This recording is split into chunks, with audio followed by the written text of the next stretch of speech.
And we shall go in 5, 4, 3, 2, 1. Hey, everybody. You are watching and listening to the We Are Rizin podcast. This is your host, Andrew Benjamin, and I'm joined once again by my now 29-year-old co-host, Jay Christian Gary from Focus Fights. What's good, y'all? And I hope y'all are enjoying a great Veterans Day weekend in the United States if you're in there. But if you're not living in the United States, happy weekend to you. And we got JayWolf, who is a very great fight extraordinaire who's just so amped up for what we got when it comes down to these next couple of Rizin cards. How are you feeling, Jay? Oh, thanks, brother. I'm feeling great. Pleasure to be here. A privilege to be here with you guys again on the We Are Rizin podcast. I'm looking real forward to this, the Rizin 32 and the Rizin Trigger series. It's just going to be a great couple weeks and a lot of fun. I just can't wait. Let's get into it. Well, Chris, before we get into it, you forgot to, you killed the lead. You forgot to say Rizin's most epic fan. Yes. Oh yes, the fan of the superior rules. Yes, sir. Superior rule set forever. Pride never die. Pride rules for life. And yes, as was said before, we have Rizin 32 going down this weekend, 11/20, November 20th, for us at the Okinawa Arena. And where else? Okinawa. This is actually Rizin's first show in the island of Okinawa. For those that are not familiar with Okinawa, Okinawa is part of the Kyushu region and is a separate island from Japan. You have to take a boat or plane there. You cannot walk or take a Shinkansen there because you'd be going over water. Basically, think of it as like Hawaii to the United States. But yeah, we have Rizin 32, and I guess it's one of the most, as you can see from the title, one of the most crazy cards, I think. One of the most unique cards. So, JayWolf, I want you to give us your first thoughts on paper looking at this show. What do you think about it? Oh, I love it. I mean, the headline is one of my favorite women's mixed martial artists, Reina Kubota. She's just, I mean, one of the hottest hot girl fighters that there is. And this, she's fighting one of the another hot girl fighter. This is really one of the prettiest matchups in the women's mixed martial arts that can be made right now. And I just can't wait. Look at the highlights from Reina. I mean, you saw the one that's retweeted or I have pinned to my timeline. Go to my Twitter account. Look at the one that's pinned up there. That's a highlight from Reina right here. That's headlining this card. It's a flying face stomp. It was the prettiest strike of 2020. It was so exciting. They even got the J Kick connoisseurs. The person that I retweeted was a J Kick fan. That's a Japanese kickboxing fan. So they like striking, and even he was excited by the flying face stomp that Reina threw. That shows you how exciting that those strikes are. And just Reina is just one of the prettiest inside out of the cage. I mean, she's just pretty with looks and pretty style, just exciting. And Miyu just is a MILF and just pretty style, everything. I mean, it's just going to be a lot of fun. I just can't wait. And then, of course, we got a bunch of other fights on there. And, you know, with the superior rule set, you can't go wrong. Doesn't even matter who's fighting. I mean, we've seen on Rizin 31, it was action-packed from the starting bout on to the very last final bout. Just action-packed. Fighters are getting more and more acclimated to the superior rule set and pride rules. And it's a lot. I keep telling people, like Teep and all these people, I keep telling them, dude, we are entering a new golden era. Just look at how much action has been happening these past couple of weeks, this year, actually. I mean, we are entering the dawn of a new golden era in mixed martial arts. And Rizin, I love these shows. These are instrumental in bringing in forth that golden era, the new golden era, the new era. And I mean, just the Trigger series, how much fun is it? They were saying that we might get to order both Rizin 32 and Rizin Trigger first series as a package deal. And we don't know if that's happened yet. It's not available yet, but that was what was reported, what was rumored.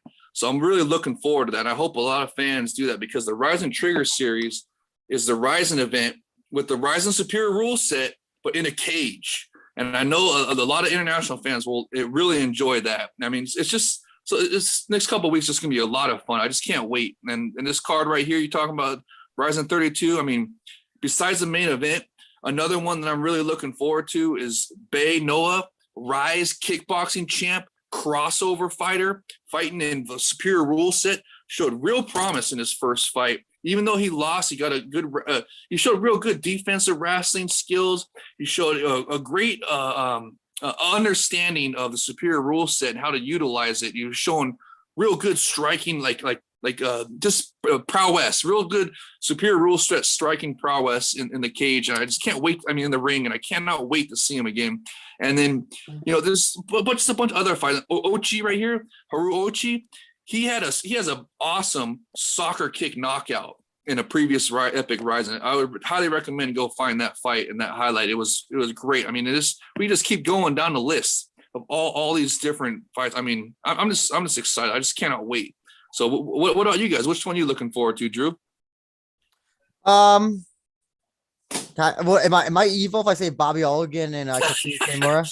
No, absolutely not. That's one of the main attractions of the card. Yeah, I mean, like, in terms of like, it's like such a baffling fight overall. Some of these fights are just baffling, like, or just so, or at least on paper, or one side, it's like, it should go one way, but who the fuck knows? If, as we saw from the last show, like, plans don't always go accordingly. That's right. Last show just showed that Rizin 31 is what Drew's talking about. Just absolute, just action packed from the first bout to the last bout. Just like Drew likes to say, just chaos. Just I mean, upsets left and right. People getting knocked out left and right. Superior rule set action. People get soccer kicked. I think the Yuki Ito, I think his name, had a real nice stomp highlight. And I mean, just we're getting to see it all. The fighters getting more acclimated. I just can't wait. It's gonna be awesome. And you're talking about Bobby Olligan. It says he was a Japanese TV star, so that's a ratings grab fight, is what that is. So there's nothing wrong with being excited for that either, too. How about you, Chris? Anything that you're looking forward to?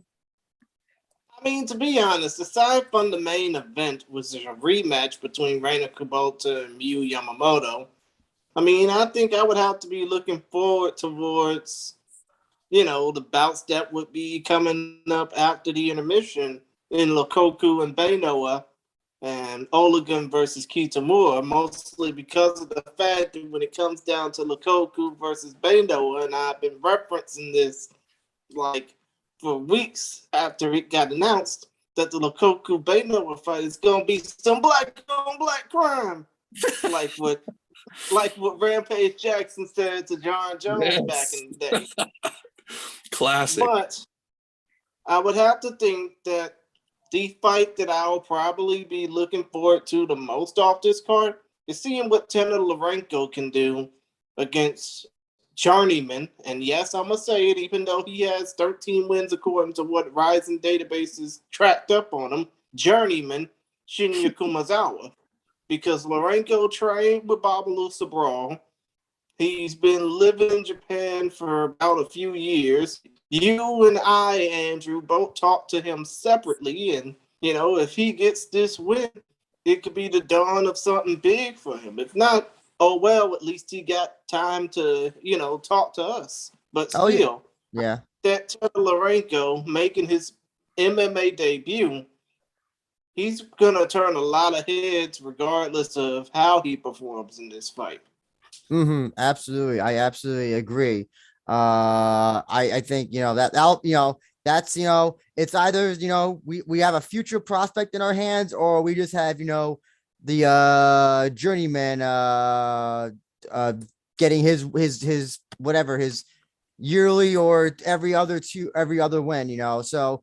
And I think that's a very and listen, it's always interesting to see, especially because he's never fought professionally, Tanner. No amateurs, nothing in deep, nothing in pancreas. This is his first first pro fight of any kind. So that's like, you have no idea what's gonna be expected of him. I find that I mean, to be honest, the dude's a wrestler.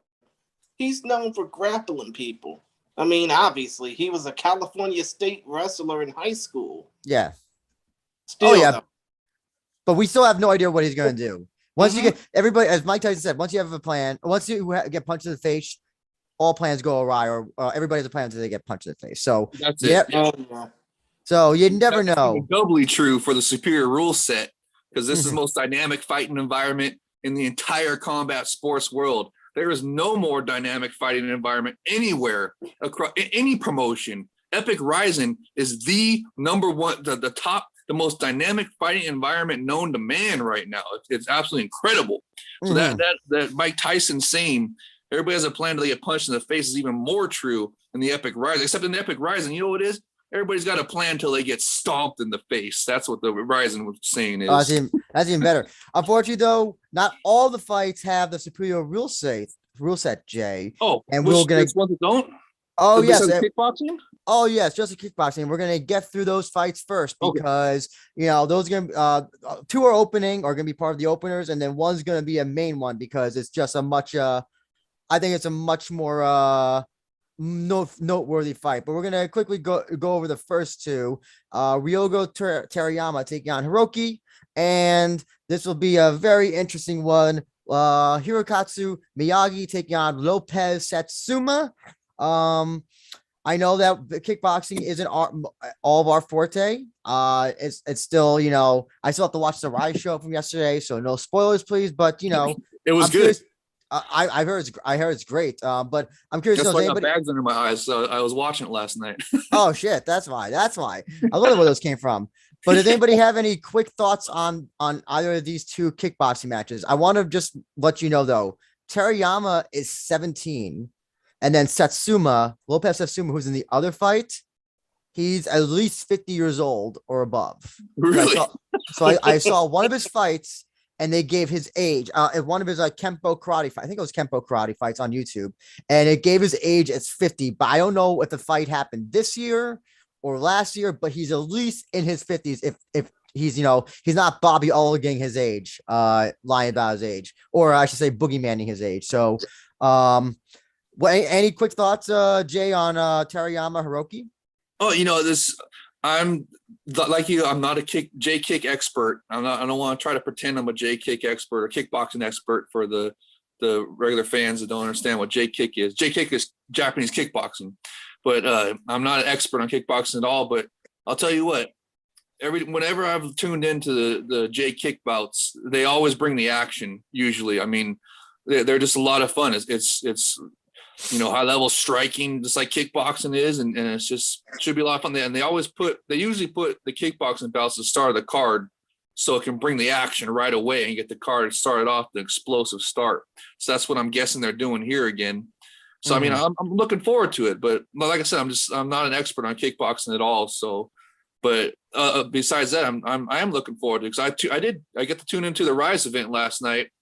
And it was a lot of fun. It was a lot of fun. And then, so it just makes, and you know what they were mentioning, Rizin, Epic Rizin, they had a segment with Bay Noah on it. And, they had stuff where they had guys in Rizin gloves and everything. And so it was like a, not a cross promotion thing, but it was like a not collaboration, but like a cooperation, like where they were like hyping each other. So I mean, with Rizin, it just goes hand in hand. Kickboxing and the Epic Rizin go hand. It's like peas and carrots, basically. Any thoughts, Chris, on either of these two kickboxing matches? Well, as far as the Ryoga Terayama Hiroki Kenjo fight, I think that Ryoga, he's a young prospect. He's 17. Mhm. He's obviously a champion well before he can be old enough to vote or drink. The dude has a lot to put on his shoulders, and he has, a hell of a career to get ahead for. Absolutely. And I hope that he does beat Hiroki Kenjo when it comes down to this fight, because you know what they say, age before youth. No, wait, youth before age before beauty. Age before beauty. That's what it is. Yeah, exactly. That's why you let me talk first, right? Yeah, I'm an idiot when it comes down to these catchphrases. I mean, when it comes down to these quotations, okay. But as far as the Lopez Satsuma Hirokatsu Miyagi fight, I don't know much about Lopez Satsuma, and I don't know much about Hirokazu Miyagi either. So I'm kind of undecided on this fight. All I just hope is that regardless of how old Lopez truly is, or, if Miyagi got a lot of fight in him, I just hope this fight's actually worth watching. Because if fights are worth watching, and I'm sorry for you can be sorry for interrupting me as well. I mean, it's your show, but still, point of the matter is, if these fights are worth watching, it's going to leave people wanting more, which is exactly what happened with the last Rising card. I forgot to also mention as well, Ryoga is Hinata's brother from also both are Rise fighters, fighters, and both from the Teppen gym as well. So I forgot to mention that Ryoga is from Teppen, which is Tenshin's gym. Yeah, thank you, Code May Dave, for bringing that up. Yeah, this is clearly, I think, a fight that they're putting Ryoga in. I don't know. I guess if they're banking on him being the next Tenshin, they want to give him, this fight, someone with experience. And then he, presumably he beats them, and then goes on to fight somebody else in Rise, comes back to Rise, and maybe eventually by the age of 19, when he can vote, maybe he'll have a lot more to his name. Conversely, with Lopez Satsuma, who is at least triple Terayama's age, if my research is correct. I want to tell you this. Everybody likes to say that they love seeing the young people, up and coming. I like to see the old people get some. Listen, we all love seeing Daisuke Nakamura on his little comeback. We saw, Yuki Kondo's doing his thing in Pancras as well. Code May Day says Ryoga is the favorite to Hinata for New Year's Eve against Panchan. Okay, yes. Oh, okay, that's interesting. So having Hinata is a favorite to Hinata. Okay, I get what you're saying. Okay, gotcha. So listen, why can't youth and age and accelerated age, I'll say, have their time in Rizin? Listen, if the C, and then who know? Well, actually, no, they're different weight classes, 73 and 55. Never mind. We can never have that fight ever happen. I was thinking like, hey, if they both win their fights, put them up against each other, but that would be horrible. Yeah, listen, I just hope that they both come here to really to knock some people out. Listen, I want to see old men knock out people. I want to see young people knock out people. Well, equal knockouts no matter what age. But the fight, the kickboxing fight in this card that's definitely the most noteworthy is Cozy taking on Kazuma Sone. Kazuma Sone, as we all know, MMA fighter for a long ass time, and I don't think this is not his kickboxing debut. I think he had one before. I can't recall against, but I want to get your thoughts on this, Jay, while I find the press conference notes, because it's hilarious what they said, what they both were talking about each other during the press conference. Okay. Yeah, I mean, that's you're talking about the co-main event. And I mean, this is for, they threw this in there for the J kick niche audience. It's a very, very niche sport, right? I mean, and this whole, actually our whole thing, the superior rule set, there's a niche of the mixed martial arts events, but they're putting the kickbox J kick for the co-main event, because like you were saying with Rise and all of them, they're doing a cooperation where they're like Bay Noah's on this epic Rising card right here, and he's the Rise champion, so there's obviously a cooperation. So this is on there. This co-main event is for the J kick connoisseurs basically, and looks like you said that Kazuma only has one kickboxing bout. So then that means Koji is probably going to just smash him, but who knows? You never know. So we'll see what happens. But like I said, I'm not a kickboxing expert. I do not want to pretend like I know what I'm talking about with kickboxing, because I'm a mixed martial arts guy. Through and through. That's my forte, and everything else is just like bonus, like side, like gravy on bonus side. So. But I'm looking forward to it. I'm telling you, because I mean, like I said, that Rise event last night was awesome. I had a great time watching it, and the pacing was fantastic. It was over with by like 2:33 o'clock in the morning here on the West Coast, and it was, dude, it was nice. And then, you know what, that also reminds me, the Rizin events during this whole pandemic thing that's been going on, the pacing has been fantastic. I mean, they've been the intermissions, you know, sometimes before the pandemic hit, the intermissions were like an hour and a half, crazy intermissions, but now they're like, the intermissions are nice and quick and streamlined, and the events get done earlier. They don't go all the way to like 4 or 5 in the morning. So it's just been a lot of fun. But I mean, I understand if some people gotta, you know, just watch the replay. I mean, I'm almost getting in that boat myself. It's getting harder and harder to, you know, watch them live every time. But I mean, there's nothing wrong with, you know, waking up the next day and watching the replay. That's actually one of the coolest things about the Epic Rizin in them, is that, you know, when you buy it on Live Now, that you get a replay option, which is awesome. And, you know, I might even do that. I don't know, for the Rizin Trigger series. I don't know. I can't watch I just got to watch it live, because that's going to be the superior rule set inside of a cage. That's going to be the first time that's happened since 1FC outlawed them way back in like 2014 or 15, whatever it was. But I mean, the Rizin having the superior rule set, pride rules in a cage, bring it back. I just cannot wait for that. It's gonna be so awesome. Even if you don't know anybody fighting on there, make sure you tune into that one too. Actually, you know what? Just make sure you get the package deal where you can get Rizin 32 and the Trigger series once they offer that. I highly recommend it. It's just gonna be so much fun. It will be money well spent, guaranteed. You're gonna have a lot of fun. So. Yeah, but yeah, the J Kick co-main event, it should be a lot of fun. It's for the J Kick audience basically, and it's for like, I don't know, Rizin to me is targeted more towards an MMA audience, but they throw the J Kick on there for the J Kick connoisseurs. Like I said, that's a niche of the niche sport. So that's what it's on there for. So hopefully it just brings the action and has you know, brings the fun basically for the people tuning in. For the J Kick fans that are tuning in, hopefully it brings the action for all the kickboxing bouts. Hopefully bring the action for you, and hopefully that gets them to stay, so then they can see the superior rule set mixed martial arts action that we love, and then they'll see how, just like the highlight that I shared that's pinned on my timeline for Twitter.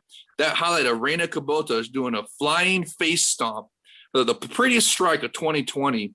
That even got the J Kick audience excited. That's the type of stuff that you see on their superior rule set, the most dynamic fighting environment known to man. It's just a lot of fun. I just can't wait. So the J Kick co-main event, hopefully it's a lot of fun for the J Kick fans, and then they stay for the JMMA superior rule set mixed martial arts. It's gonna be a lot of fun. So that's my thought. Like I said, I'm not a kickboxing expert, but I definitely enjoy it, and I have a lot of fun watching it with the J Kick fam. So hopefully it brings the action. I need to correct myself about Lopez Asuma's age. He's good. 46. He's 46, not 50. Is that all? 50 plus.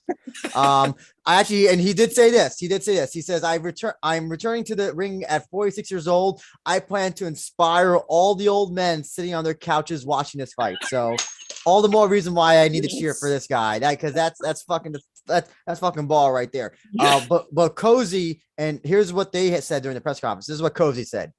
I started my own restaurant in Osaka, so please come visit. He's an Osaka native, for those that don't know. I will send this half rich dumbass back to where he came from. I don't know who he borrowed that watch from, but he's got to do better to own his own watch.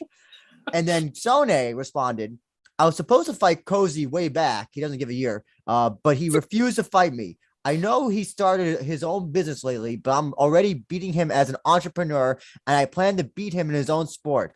I'll send him to retirement without a win in Rizin. So that's the other thing as well. Koji came to Rizin, first fight against Tenshin, lost. Second fight was against Takanori Gomi, lost. He was part of the tournament, the kickboxing tournament this year.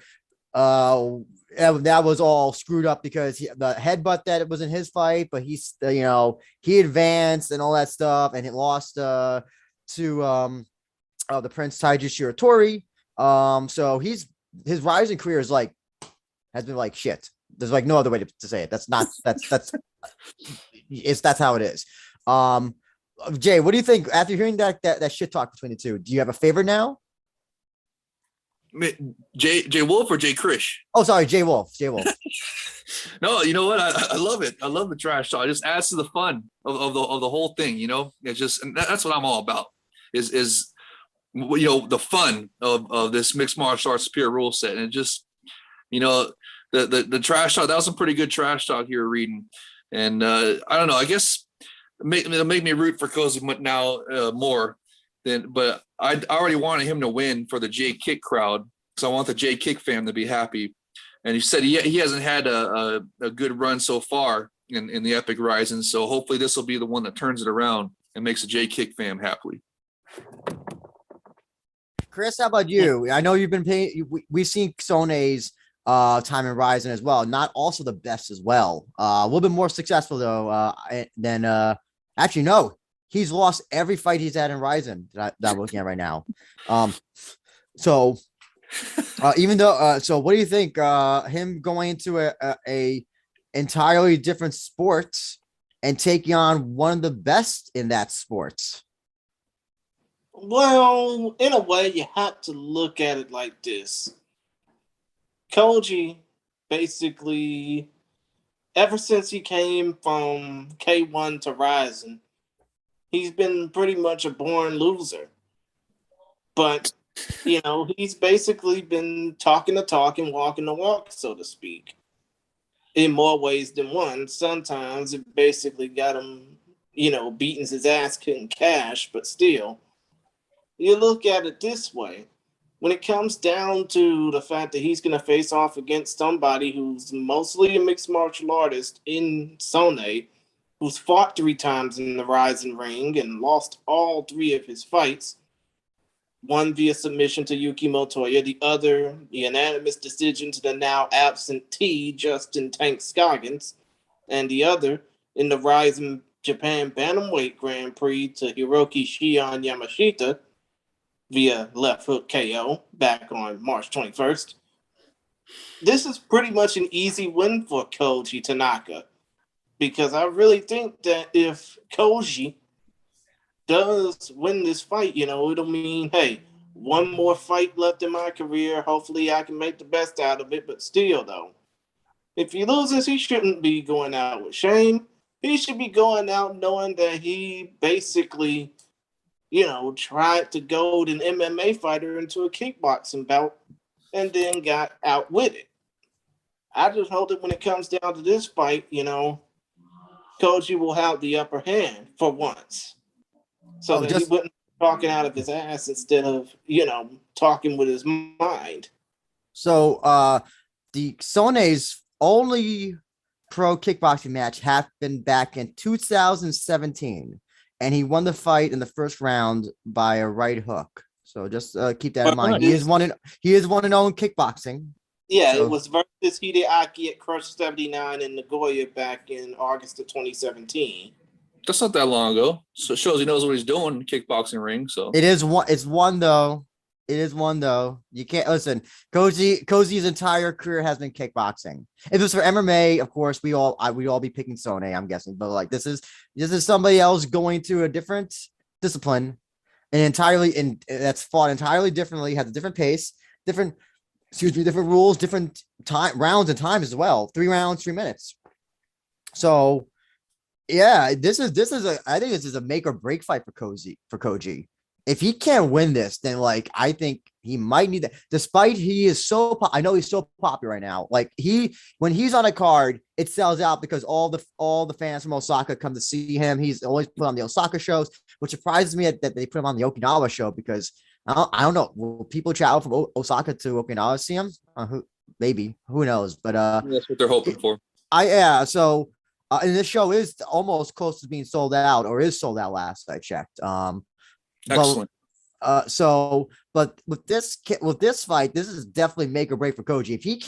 If he cannot beat Kazuma Sone in this fight, then I think I don't know, what value does he bring to Rizin anymore, other than would the luster, his popularity, and he probably sells a bunch of tickets too. I mean, just give another lower level kickboxer too if we don't win this time. I mean, there's no reason can to you say, go? Fight no more. How low can you go? Really, because this is I think this is a fight that they give the Koji because his record in Rise has been absolutely terrible, and they want him to get a win. Yeah, so it makes sense. That makes sense. But if he can't beat Kazuma Sone, then I don't know, like if he what you do with him, because you have him. He lost to Gomi, but you can at least say the Gomi thing was a weight thing and weird rules, and he lost he lost in the whole Rizin kickboxing thing and weird headbutts and all that stuff as well. He's also got that stink well now, because now he's known for headbutting it, for cheating in his matches as well. So a lot of people don't like him for that stuff as well. So I don't know what else you can do with him if he does not win this fight. He has to win this fight. If he doesn't win this fight, then I don't know what I mean. Kickboxing is weird because you have people who peak at such young ages and then their careers just like they just never like recover from losses and all that stuff. Tiger was on that whole thing a few while back as well. So it's a very this is make or break for him. You find another vet that's got a similar record and match him up. I don't see this being a complete make or break. I mean, he's obviously got to win to get over with the Rizin people. But I mean, even if he loses, he could still have another match. You said he's got one more fight on his contract. Match him up with another vet and for another kickboxing bout. I mean, it just his popularity alone warrants his presence on the card. I also think that's why he's co-main. I was gonna say that, but the other thing, I don't think that like if he lost his fight, him going to that Rizin and Rise work together. I can't see him taking a fight in Rise because it'd be beneath him, because he's been getting K1 the number one kickboxing organization in Japan, and then now he's in Rise, number one MMA promotion in Japan. If he would have to go to one of the lower promotions like a Rise or God forbid like a Heat or something like that, that would be that's like I don't think they even could pay him. I don't even think they could pay him what I'm gonna guess Rizin's paying him, because it's that Rizin got him.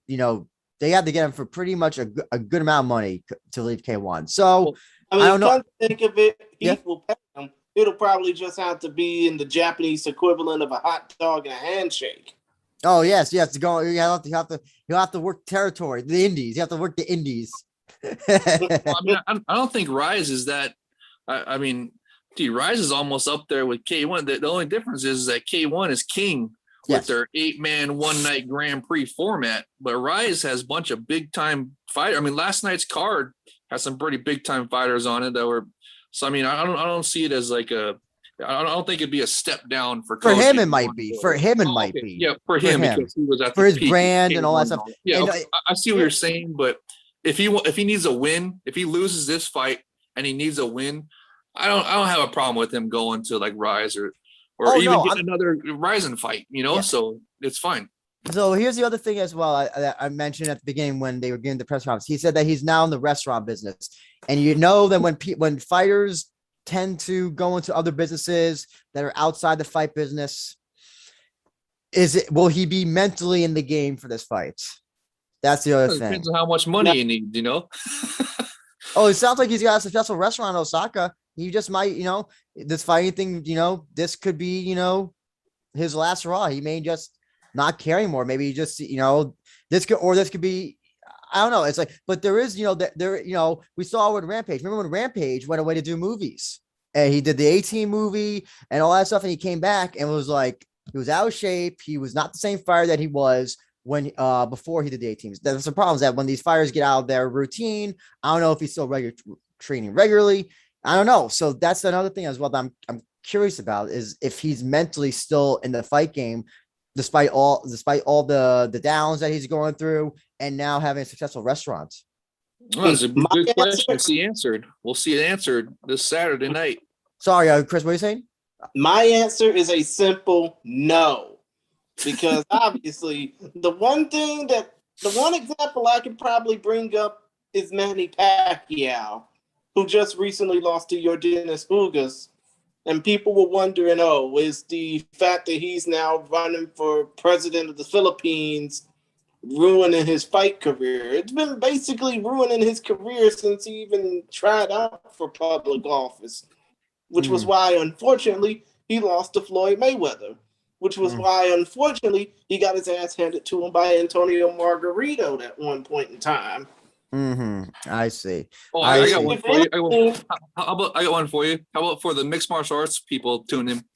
When Conor McGregor sold his Proper 12 whiskey for like 20 million, remember that? He like sold one of his companies for like. Drink alcohol, I do remember that pretty well. I mean, basically, he thought he was here to take part, but instead, Miller Coors decided to take over. But again, here's the example. Conor has been the same since like his whole extracurricular business things and other things as well. That can't be ignored as well. But yeah, that's the thing is that if Koji's all into the restaurant business, heck, listen, I'm still gonna pick Koji. It's still his field. But listen, if Kazumi Sode came in and won, I'm just gonna say I would not be surprised. Oh, I know if we're gonna talk, since Conor was brought up, I'm not surprised, motherfucker, or whatever. Nate Diaz said. Nate Diaz, not surprised, motherfucker. But now that we're over with the fights that don't have the superior rule set, now we can get into the superior rule set. Yes. Oh yeah. The first fight, card. Takahiro Kuniyoshi, aka Tarker Kuniyoshi, versus Sho Sekihara. Interesting that both these guys are from the regional. Takahara from Deep. Tarker, I don't know where that nickname comes from. I'm very interested to know the origin of that nickname. Why I misread it at first. I thought it said Taker. So I didn't see the R, and I thought it was like Taker, Tucker or something, but no, it's Tarker. Yeah, he's from Shuto, Okinawa, or he does like he's an Okinawa guy and mainly a grappler. Sekihara though has been getting kind of like a little bit of hype in Deep because he's undefeated in Deep, and I didn't know he's undefeated overall, 7-0, I believe. Sho Sekihara? Yeah. Double check on that. It says he's 7-2 on Tapology right here. Oh, my bad. So I think he might be undefeated in Deep. Okay. Yes. He's undefeated in Deep right now. His only 2 losses were in Pancras. So but yeah, he's somebody that I seen fight on. You can see those fights on the YouTube of Deep channel. For Kuniyoshi Tarker, we got that under 500 record. Unfortunately, actually, so I don't know who his last win against an opponent. The opponent was 6-14-2, and I love their name. The name that they beat was Hiroshi Roppongi, which is Roppongi is a neighborhood in Japan, a very lively, wealthy nightlife city in Japan. I don't know if that's a guy's real last name, but I think that's a very creative nickname or last name. So JayWolf, I hear you kind of weirdly got 2 prospects from different parts, different organizations, and also different parts of Japan as well. And what do you think about this fight? And also, not to mention that their styles are entirely different. Tarker's a grappler, while Sekihara is mostly a stand-up guy. What do you think about this fight? Oh, I love it. I mean, it's the first mixed martial arts bout of the Epic Rizin 32 card. So I'm guessing these guys are going to bring the action. And you said Sho Sekihara is from Deep. Now that promotion, that's a regional promotion in Japan where I believe they allow soccer kicks in that one. Sometimes they do. Sometimes they allow, so because there are some fights, I think it's one of those things where the fighters have to agree. Because I've seen fights get, one fight I saw from last year, it was a DQ. An opponent kneed his opponent in the head while their hand was on the ground, and it was DQ. It was ruled a DQ. So Deep. The problem with Deep is that their rules are all over the place, and if you don't understand Japanese or go to their website, or whatever, you're gonna have no idea what's going on because some fights are allow this, other fights don't allow that, other fights are 2 minutes, other minutes. Blah, blah, blah, blah. So yeah, so he may not. I don't know if he's ever had to to deal with use soccer kicks in his fight. He's even been allowed to. Oh, well, I'm just guessing that he has, since he fought in deep. So if he has, and he has, some experience under a superior rule set, because that's soccer kicks are a part of the superior rule set. So that's a partial superior rule set there. It's not the full. There's only one that has the superior rule set. That's Epic Rizin. But I mean, all these other promotions that have like partial superior rule set. I mean, that's good experience for him if he fought under that rule set before. So, I mean, we'll see. I mean, you said he's a striker, so I'm automatically I'm a striker guy instead of a grappler guy myself.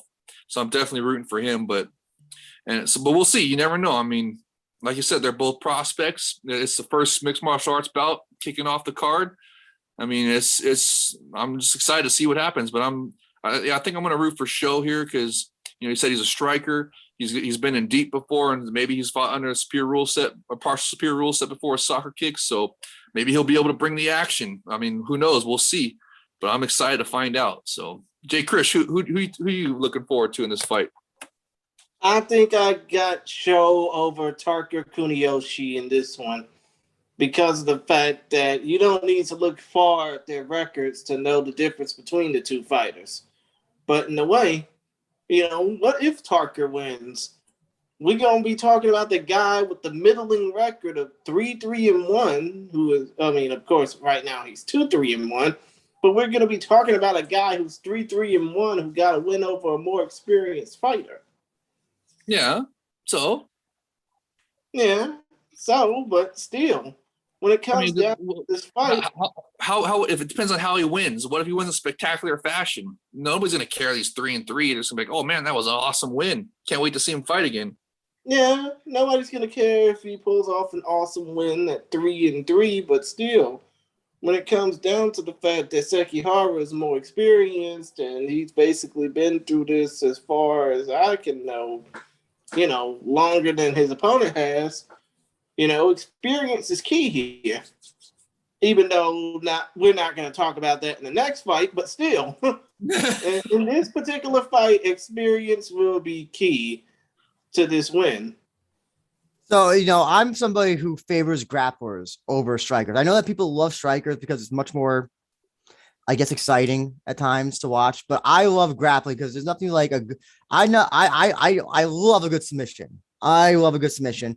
I'm also trying to be devil's advocate. I'm going to pick Tarker in this. I'm also, you know what? I want somebody has a really shitty record, or I should say really shitty record, but like an under 500. I kind of think of them as the underdog, and I like to see them, eventually get a under 500 record. It's a little Cinderella story. So I'm gonna have to go with Tarker on here. Nice. I hope though. I hope here. I know, yeah. I hope though that he realizes he can, if he tries to grapple, he can get his head kicked in. So he better be careful. You got to know this dynamic fighting environment here. Get stomped, soccer kick. Oh, another one we got to bring up in the Rizin 31, the Epic Rizin 31, the WMA bout with Oshimi. She had an up kick in that fight, and that's not. I don't mention that enough with Epic Rizin Superior Rule Set is that all up kicks are legal too. So you can up kick them anytime on the ground, and that's a really important distinction that we need to make for Epic Rizin because you see it in the UFC, Bellator all the time where they they're on the ground, they're about to throw an up kick and something, and the ref warns them like they can't do that. Yeah. They can only up kick when they're standing up. And it's so much better in the Epic Rizin Superior Rule Set where they can up kick at any time. That famous Anderson Silva knockout of Yushin Okami on the Rumble and the Rock tournament way back in the mid 2000s. Forget what year it was. But he did an up kick on the ground. Oh, go ahead. I think it was either 2006 or 2007. Yeah, it was mid 2000s for sure. And he did an up kick on the ground and got disqualified for it because he knocked out Yushin Okami. Now the Epic Rizin, that would be legal, and he would advance, and there would be a proper knockout like it should have been. That's another thing that Epic Rizin. I want to make an emphasis of it, and it was that WMA fighter Oshima from Epic Rizin 31. I forget what her first name is at the moment. Saori. S-A-O-R-I. Thank you. Yes, she had there was a couple segments where she had some fantastic up kicks from the guard. So it was just a real cool eye-opening moment. I was like, man, that's we need to make a point to point that out. So I'm glad I got to do that right now. Oh yeah, so yeah, that's a great thing is that yeah. Listen, if you are gonna try to grapple or you're gonna try to be in a position where you're just gonna lay and pray or be in guard, you can still get hit, and it's legal, that should be in all MMA rules. WMMA scene now. I don't know which member of that publication is here, because I know there's a bunch of people who write for WMMA or do stuff for WMMA scene. Says that one allows knees to a grounded opponent, but not up kicks, weak softs. Also, one just totally makes up the rules whenever you can German suplex somebody one day and the next day you can't. Who the fuck knows? I don't even know. Well, technically, they're not allowed to suplex anymore, which is a horrible rule. I mean, it's just the suplex is one of the most exciting slams in mixed martial arts, if not the most exciting slam. The only other exciting slam I can think of that even comes close to how awesome a suplex is like a rampage or Rona slam, now that's about the only thing that can beat a suplex slam is a rampage or a Randallplex. You know what I mean? Those are the only kind of slams that could beat a suplex. That's just a terrible rule by one. And I'm so happy. That's another one we should bring up. The Epic Rizin Superior rule set allows all suplexes. I mean, it's the greatest rule set known to man. It's so much fun. I cannot wait until this Saturday. And that's why I said, I sure hope they do that, where they did the package deal where you can buy both the Epic Rizin 31 and the Epic Rizin Trigger series first. I mean, the package it so fans can see both shows, because it's just, I just cannot wait. That's how One Championship blew up, if you remember, when they started allowing pride rules in the ring and like full pride rules after the I think it was Arlovsky, Sylvia. It was a good old Arlovsky is the one that got it changed in ONE FC to be a full pride rules. It's like Arlovsky, Sylvia 4 or 5, whatever it was, ended on a soccer kick, and then the run finally changed the rules. Okay, now we're just going to allow full pride rules in the cage. Then all of a sudden they started blowing up. They're having just extremely violent finishes every single week. Their numbers were going through the roof, and then all of a sudden the sponsors were like, okay, and then they were getting all these sponsors, and then the sponsors made them say, oh, you got to get rid of soccer kicks and suplexes are too violent. And so they got rid of those and banned them. Then they got rid of fighting from their fight name.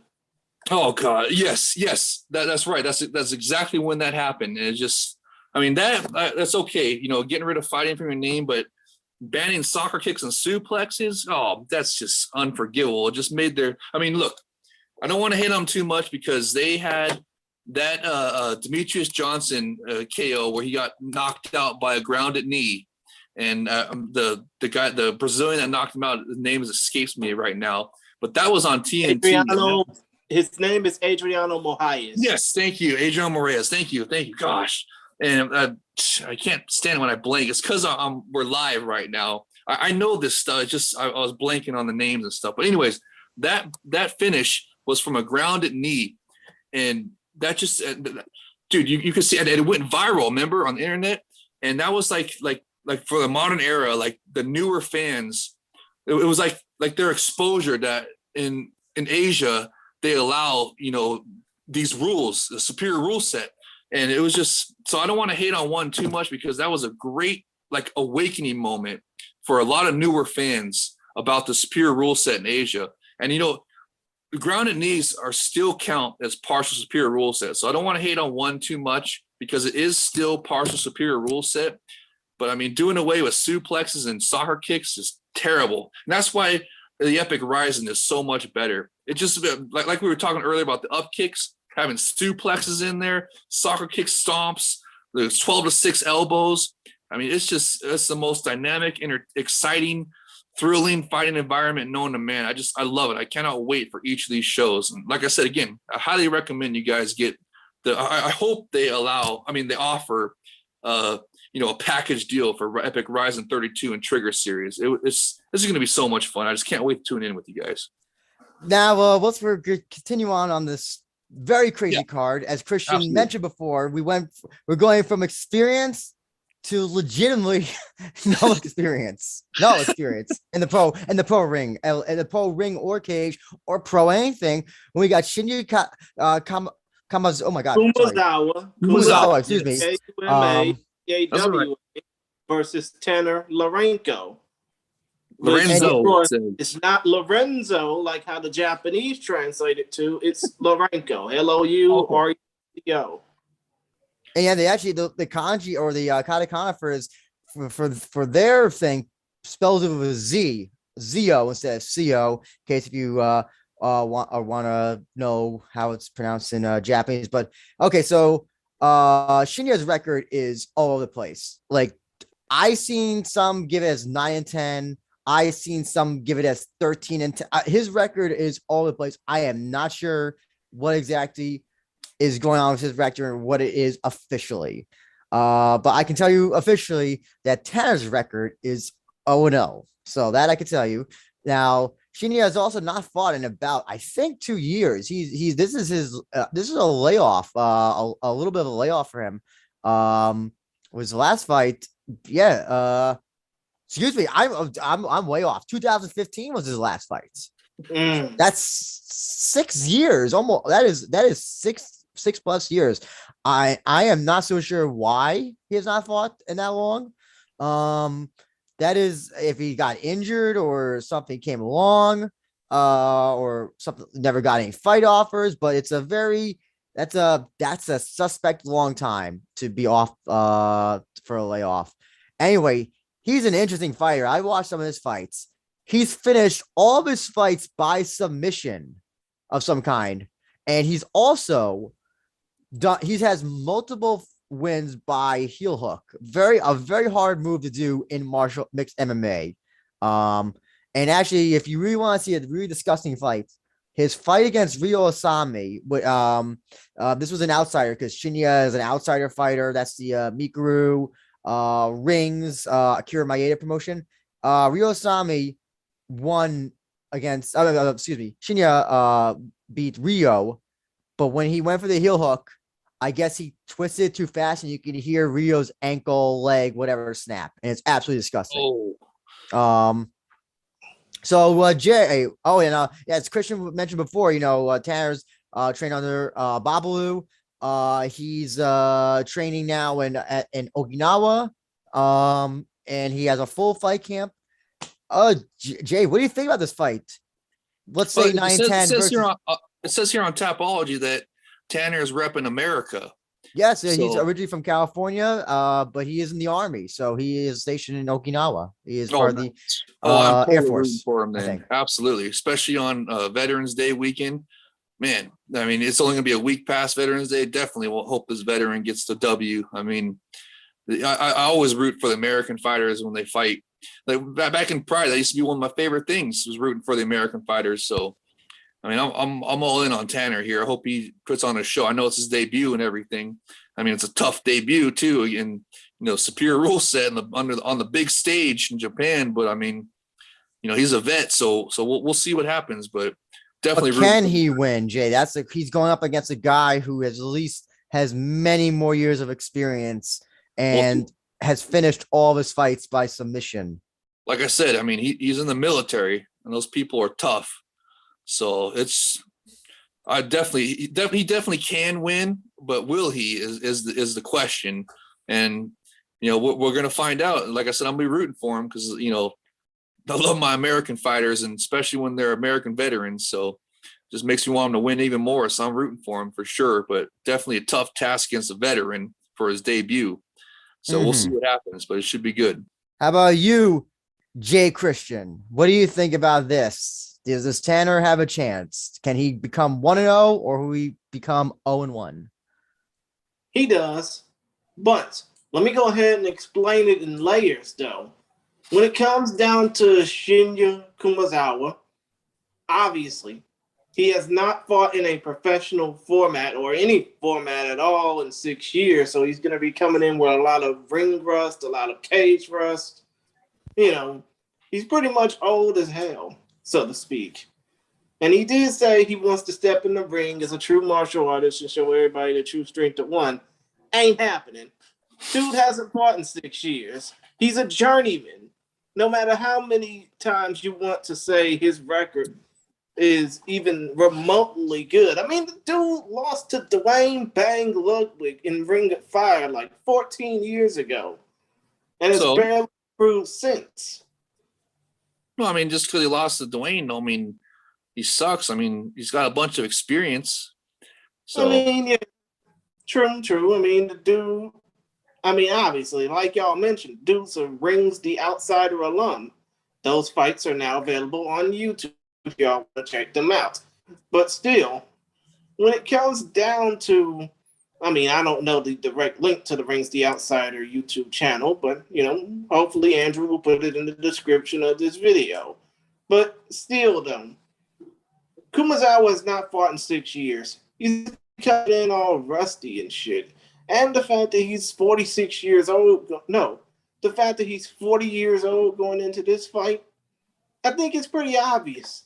This ain't no old man's game. This is a young man's game. And as far as Tanner Larenko goes, age before experience on this one, dude's 29 years old. The dude is a former California State wrestler.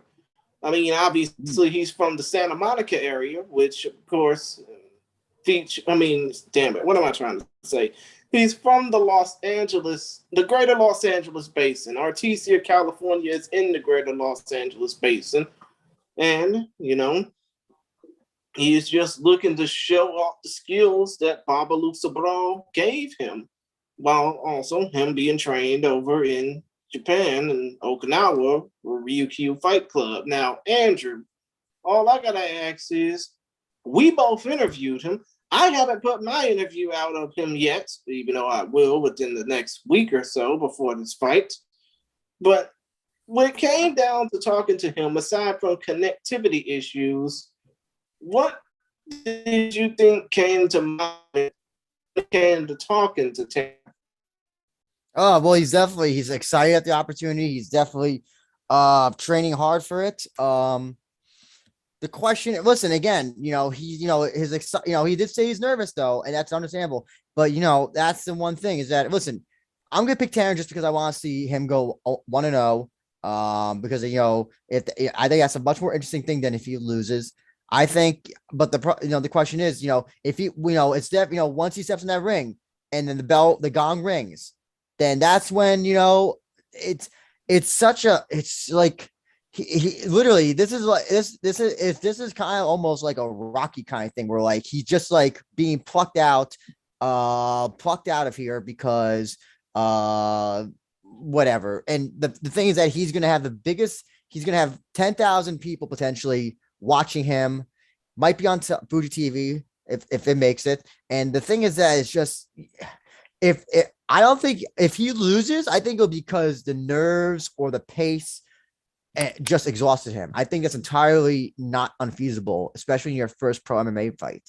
But I'm happy to root for an underdog. He's the underdog as far as I'm concerned in this fight, and I'm really looking forward to see what he brings. I kind of know how Kumazawa is going to fight, and I don't know how Lorenko is going to fight. I think it's fascinating just to see somebody make their debut on this huge stage against somebody with 10 times more experience than he does, and see like what is he going to do. I'm intrigued by that. I really am intrigued by that. It's just the same thing with like Baruto or Sudario when they made their debuts. I just don't know how they're going to fight, and it's just like that's why I kind of wanted to see them what they're going to bring once that bell gets hit. Well, in a way, when it comes down to it, obviously we did make mention that Tanner is a military veteran. Of course, Veterans Day weekend, support the troops and all that. But when it comes down to this, I can only hope that when it comes down to this debut, I just hope it goes better than what happened with Kevin Casey versus Minoa Man all the way back in 2007. Because if y'all remember, before he got into the UFC and, before he fought in Bellator and before he made his claim as Muhammad Ali's name, Kevin Casey was just coming into the amateur ranks was getting out the amateur ranks and facing off against this Leviathan known as Minoa Man and K1 Heroes, even though the fight, I don't think the full fight is available. And if it is, it's basically locked in the Katakanji doldrums of YouTube. But still, point of the matter is, Kevin Casey got smoked in that fight against Minoa Man. No disrespect to him. I just hope that Tanner Lourenco doesn't get smoked in this fight, especially considering the fact that he's fighting a journeyman who hasn't fought in 6 years in any format. I totally get it. Again, if he loses, I think it'll be because the nerves got to him or the pressure, just like all those eyes on him. But again, so excited to see what he's going to bring against Kumazawa. And again, we're going to continue on this little weird card because the next fight is basically a deep jewels fight that we're getting. A very, I guess you could say, not the highest of levels of deep jewels, but nonetheless, a deep jewels fight. And we got Nisei taking on Ira Koga. And if you've seen the records are nothing. Koga undefeated 2-0. And Nisei, who's the former deep microweight champion. For those that don't know, microweight is about 90 pounds or less. 90 to 99 pounds. Okay, 3 and 4. Oh, they've both fought in deep deep jewels their entire career. So, and I think we should just, this is an atomweight fight, and Rizin is desperate to get some atomweights in their division. They want to get some because I think they're going to be doing something with the atomweight. I don't know. They're going to do another Grand Prix or tournament or trying to find people for Hamazaki or something like that, or even promos for Kana. So that's my big prediction why they've been booking a lot of these atomweight fights recently. Jay, what do you think about this fight? Oh man, you said the magic word, Drew. You said Grand Prix. That's what I want. You know me, I love them Grand Prix, especially with that way Epic Rizin does it, because they do the real way for do a Grand Prix, which is have a one night Grand Prix final, where they fight more than once in a night. That's a real Grand Prix. But this is a good little appetizer for the main event. It's the first WMA fight on the card, and you said it's a deep jewels bout, basically. That's a good promotion. They have a bunch of good fighters that come from deep jewels, and hopefully we get CJ on here for another preview, and he's Mr. Deep Jewels. He don't miss a show though that I see on his Twitter account. So he'd be good to talk to about this. And also the WMMA people, Wombat News, Mark Q, those people as well do a bunch of great stuff for MMA. Yes. But sorry, go ahead. Oh, I was just gonna say, I love it. I love the WMA too, especially in Epic Rizin. Like I was telling about on the Epic Rizin 31, Oshima had that fight, that WMA fight on the Epic Rizin 31 event was probably maybe arguably the fight of the night. It was definitely one of the fights in the night. It had a bunch of action, and that was the women. They were small women too, like just like these. They were little women, like say these are atom weights. I think that the Oshima was atom weight too, if I remember correctly. And that fight had a bunch of action. That was one with the up kicks and everything. So it was just, it should be good. Here looking at the Tapology records, looks like Koga is 2-0. So maybe that's the one that they want to win. I don't know. We'll see. But the other one, she's 3-4. So, it looks like she's ranked higher on the Tapology rankings. So, we'll see what happens. But WMA, especially in Epic Rizin, a superior rule set, always has the potential to bring the action. So that's what I'm looking for. I want to see some action. And like I said, that highlight from Reina, where she threw the flying face stomp, that was the hottest move of 2020, and that was from a WMA bout in the Epic Rizin. So, the potential's there, gents, for some action. So we'll see what happens. Who do you guys want to win on this one? Chris, after you. To be honest, I'm kind of undecided because I don't know much about Mizuki Nisei Oshiro, and I don't know much about Ira Koga either. But the fact that they're deep fighters, they're deep jewels fighters in this case, makes me realize that, Rizin is that desperate to get women who are 100. Who are up to. Basically, who are built like pack mules, so to speak. We talked about the fact that they are in the microweight division, which is 90 to 99 pounds or 88 to 99 pounds. The division that Satoko Shinase, a deep legend, an MMA legend, ruled for a little bit of time since she came back after having all those kids. But when it comes down to this fight between Nisei, Mizuki Yoshiro, and Ira Koga, I got nothing. Because this fight is basically nothing more but a deep jewels fight in the Rizin ring with the superior rule set. I just hope that these two women beat the hell out of each other and give these. So here's something interesting as well, and this we mentioned to CJ on his podcast. Let's Talk JMA with Shu Harada, the manager of many fighters from UFC, Rise, and all that stuff. He said something very interesting. He said that Shu said that he had that one of his sponsors for his fighters was asking to pay less for a fighter because the Rizin show. This was for a Rizin fighter. Because these Rizin shows are looking more like deep jewels cards now.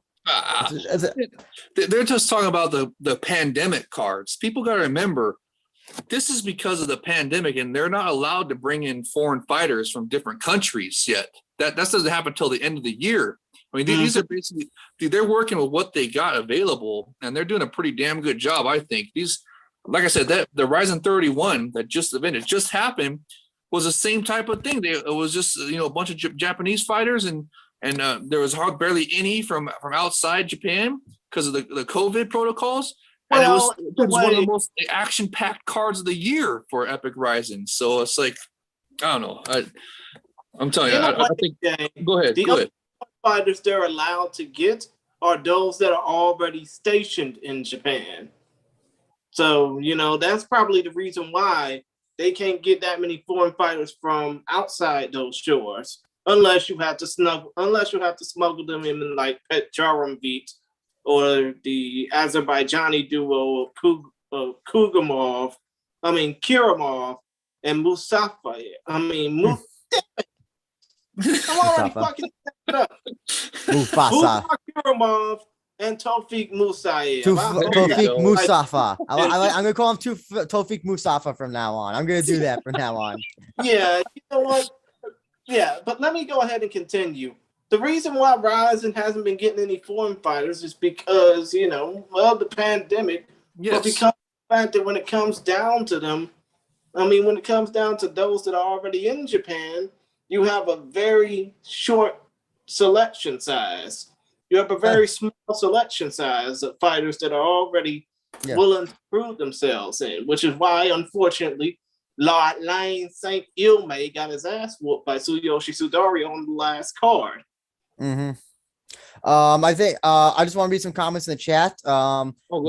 This is from Code Mayday. Nisei has faced some tough competition like Oshima, who we just mentioned before, Siwoo Park, and Hikaru Ono. And WMMAC now says Nisei made her name beating WMMA legend Sakoto Shinashi. And if I remember correctly, that is yes, that was so I think you find both of their fights, Nisei and Koga. I think all their fights are on YouTube because Deep has been all the shows like a week or so after they release all the fights individually.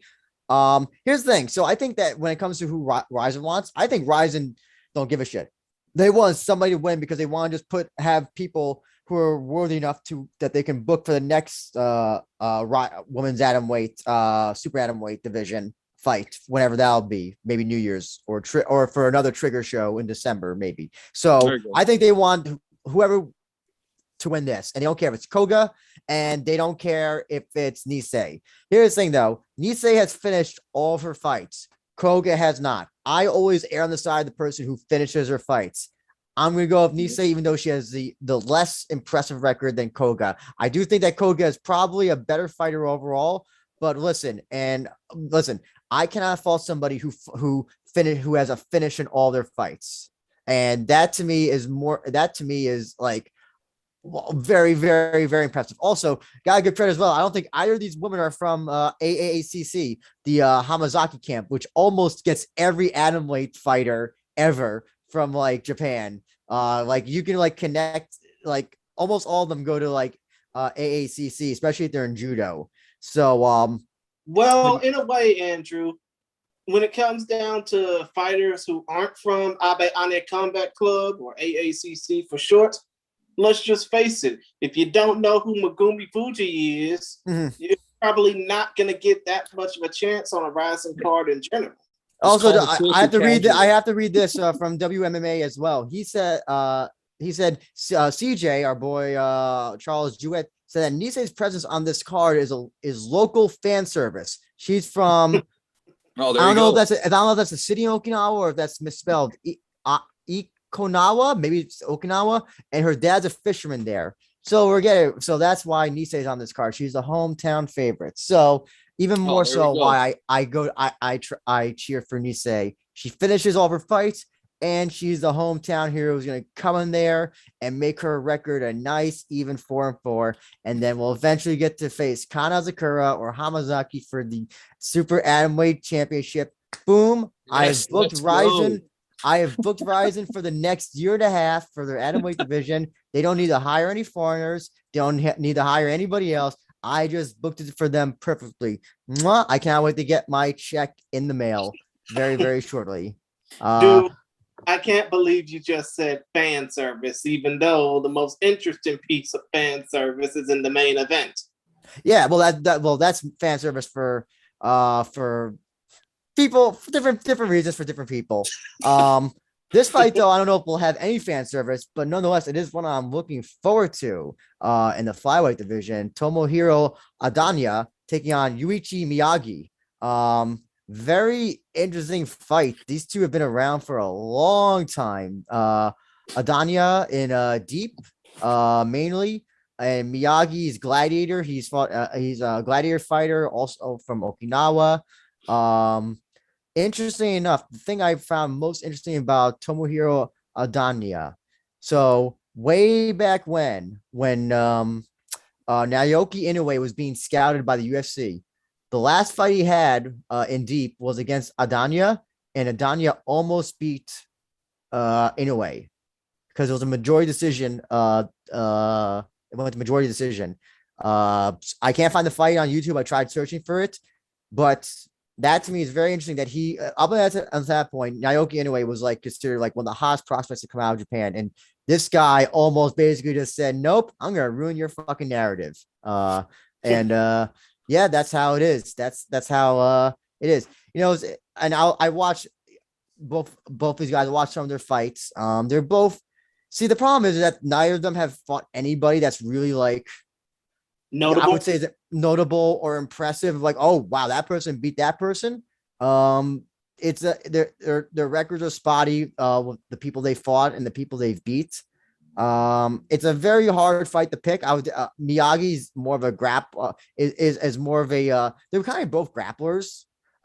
Maybe Danya is a more excelled grappler, maybe. But let me stop talking because Jay, you're our guest. What do you think about this fight? Do you have a pick in this fight? Well, you know, don't have a pick, but it says here on Tapology that both these guys are top 30 flyweights according to Tapology. So, I mean, and they got pretty big records for each of them. You got 16 wins apiece. So it's like, I mean, two veterans here clashing should be pretty good. I mean, I'm just hoping for a good fight. I don't really have a pick for this one. I'm just hoping for a good fight as usual, and I just want to see some superior rule set action. Like, well, what I want to happen, I want the first flying face stomp KO or regular standing face stomp KO of the new era. That's what I want to see happen. So whenever there's a fight where I don't have like a favorite or something, that's the outcome I want. I want a flying face stomp KO or a regular face stomp KO. The first one of the new era that will symbolize that Pride 2.0 is here and the new golden era has officially arrived.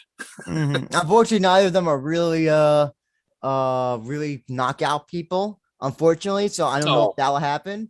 It could. You never know. Chris, do you have any thoughts about this fight?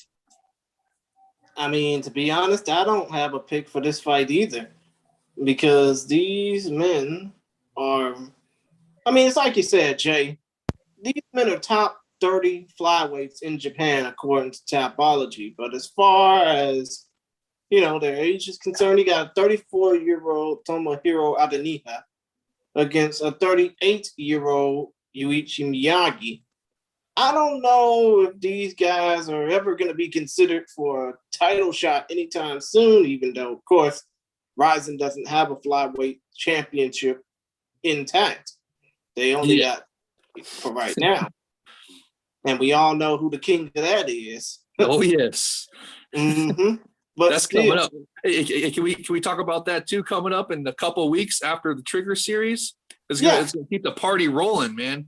Let's go ahead and ignore this fight for a little bit, even though this fight's going to be at least a little bit exciting because you got two 16-win fighters, even though Adanya has more experience, going into this fight. But yeah, let's talk about Kyoji Horiguchi real quick before we move on to the next fight. Might get back Gucci 2 belts, right, Jay Krish? Mm-hmm. Jay Krish is the one that came up with that term, Gucci 2 belts for Kyoji Horiguchi. And that's the fight that's coming up the week after the Rise and Trigger series is the Mighty Bellator on December 3rd, I think it was. But anyways, it's December 3rd.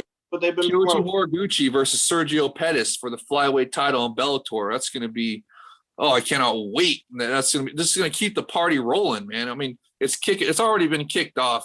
I think ever since Fedor Emelianenko, the actual GOAT, got a top 10 heavyweight win at the age of 45 a couple of weeks ago. That's what started the party rolling. And from then on, it's just been so much fun in every single organization. And I think it's just going to keep rolling this weekend. Rizin 32 is going to bring the action. And next weekend is after that. It's Rizin Trigger Series 1, Pride Rules in a Cage. I mean, that's how ONE FC blew up and became big. And I mean, now Rise is going to do that too. And then the week after that, Sergio Pettis and Kyoji Horiguchi is going to go to battle for the Mighty Bellator flyweight title.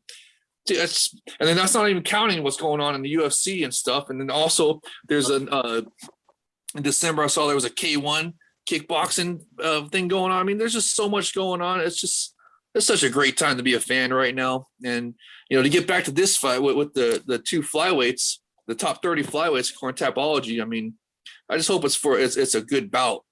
And, it's like you're saying, maybe they're doing it to maybe they're going to start a new Grand Prix, No, they're not starting no Grand Prix. No, don't kill my hopes like that. I disagree. Listen, we have a number of flyweight fights on this card, and I have to believe this because they're going to be doing something flyweight sometime down the line. I don't know when. Probably, I don't think they have any time this year, but I think they're definitely scouting a lot of flyweights because that's a division they want to really focus on. The next fight is a flyweight fight as well as the one that's much more up the card. It's a talent-rich division. Talent-rich division worldwide. Go ahead, Jay Krish. Go ahead. Sorry, I mean interrupt. I mean, you're right. It is a talent-rich division, and unfortunately, Rizin can't bring any foreign talent in right now because just for right now. At the end of the year, they'll be able to bring in foreigners again. That's when it's going to really. I was also say Tarker and Sekihara, even though it's that catch weight, they do fight at flyweight as well. So keep that in mind as well. So I definitely feel this is a very flyweight heavy card. Rizin is not doing this by accident. I think they're definitely scouting flyweights potentially. And listen, you're going to get people that are 16 and 15 or whatever, 2 and 3 or whatever, just because that's what the talent division is in Japan right now. That's what it is. You can't bring in foreigners. You can't bring in you can bring in limited foreigners, I'll say, and you are stuck with what you have. So that's why these people don't, they may not have the best records. Doesn't mean that they're bad fighters. Some are just starting out. But again, that's why I think that there's so many flyweights on this card because I think we're gonna see. Maybe next year, maybe the Grand Prix will be a flyweight MMA fight, and they're trying to figure out who could we build this division around. Yes. That's what you got. That's what you got to do as well. You got to have somebody who you plan on. I don't think Kyoji's going to be part of it. I don't think anybody else. Kyoji's not going to be a part of it if because he would smoke everybody. That's the other thing. He'll smoke everybody. So I think. Well, we'll see what happens. Look, we got to see what happens in this title fight in Bellator. If he gets the belt back, it'll be Gucci 2 belts again. I mean, and then. Rizin has thrown in their champions in the Grand Prix before, if I remember correctly. I know they did that in Pride for sure. And Sakakibara-san is the same upper brass of the fight promotion as in Pride. So I mean, if they do a flyweight Grand Prix, maybe they'll throw in the champion there. I mean, who knows? Well, they don't have a champion. They don't. They don't have a champion. So I don't think they're. And also, here's the thing: if they put in Kyoji in the flyweight division, he doesn't smoke everybody. It'll almost be bad for him because he would kill everybody. He would go through everybody. Then don't have him over there defending the belts in Bellator, and just have the rest of the flyweights do a Grand Prix to get a challenger. But I want an international Grand Prix. I want it next year when the foreign fighters can come there and fight as well. And just have a big old massive international Grand Prix of one of the most talent-rich divisions in the sport. I mean, all the lighter weight divisions have a Grand Prix in all of them, because the lighter weight divisions across the world have always been talent-rich. I mean, and to this day, it's true. So it's just, we'll see what happens. It's going to be a lot of fun. I just can't wait till they allow the foreign fighters back in there. That's when it's going to really pick up, really get going. Just quickly, I'm going to give my pick of Adanya. I think it's very impressive that this guy at one point may have defeated or was almost close to defeating Naoki Inoue. Miyagi is a great fighter. But I think that Adanya, I like from what I was watching in his fights, a few fights I could find, I like his style a little bit more. He is definitely a lot more grapple heavy, and I'm always going to be partial towards the grapplers. That's just how I am. Of course you are.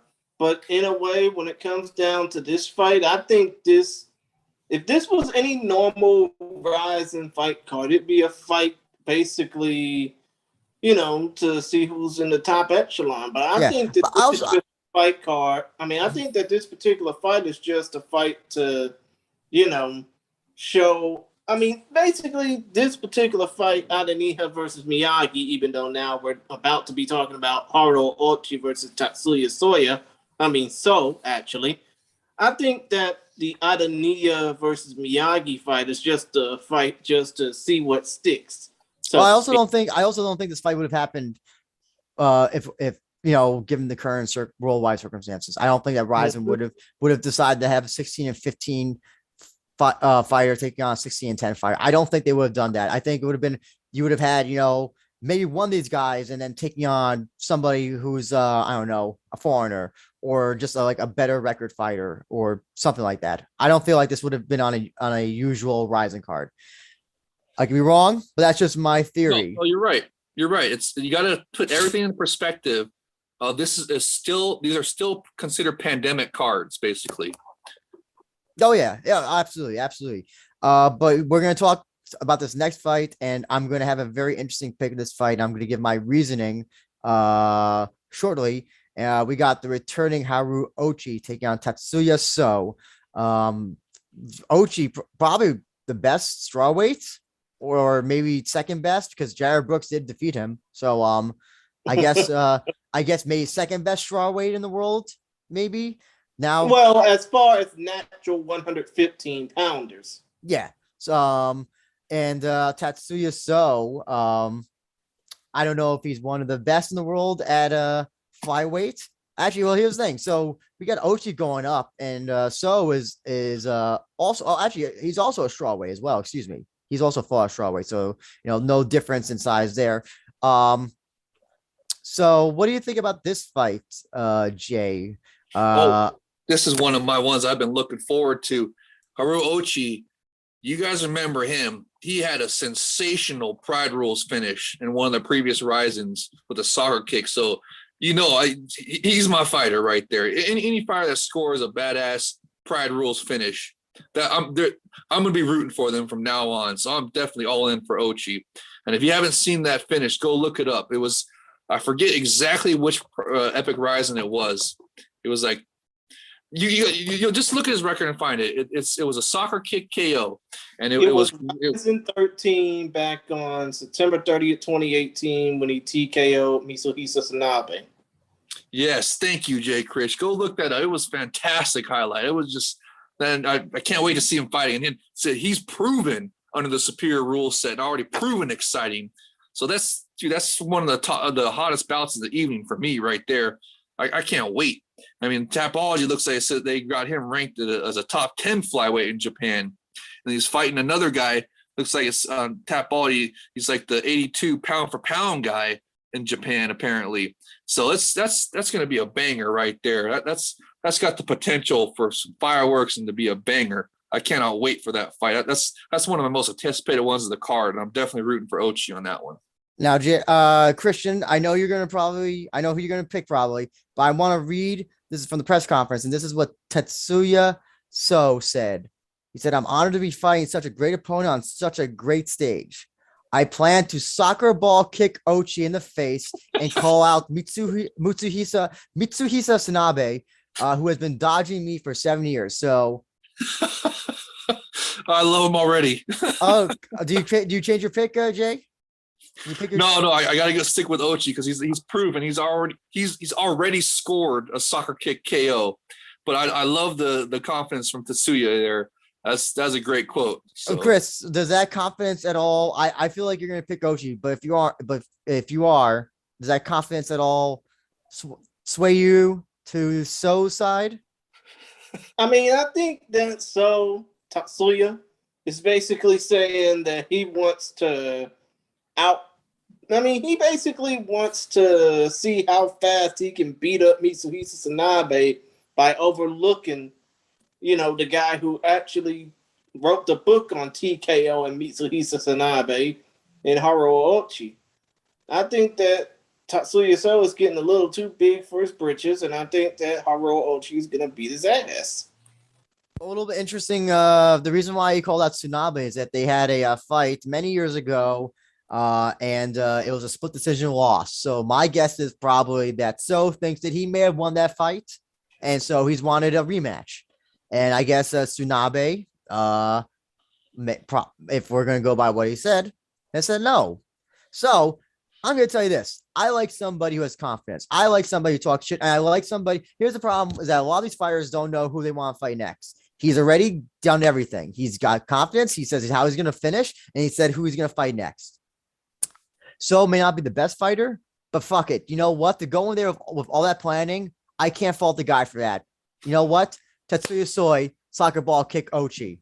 I'm gonna say it right here. Yes, I love it. And then you give him the Tsunabe fight, presuming that Tsunabe wins, which he probably will. But nonetheless, listen.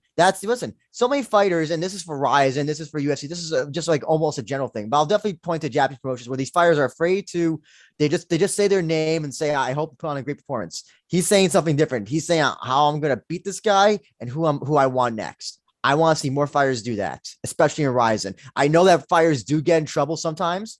I know that Jay Kuhn got in trouble for calling out a fighter one time after he won. But sometimes Jay Kuhn got bigger fish to fry nowadays. Oh, I know. But listen, if you're gonna go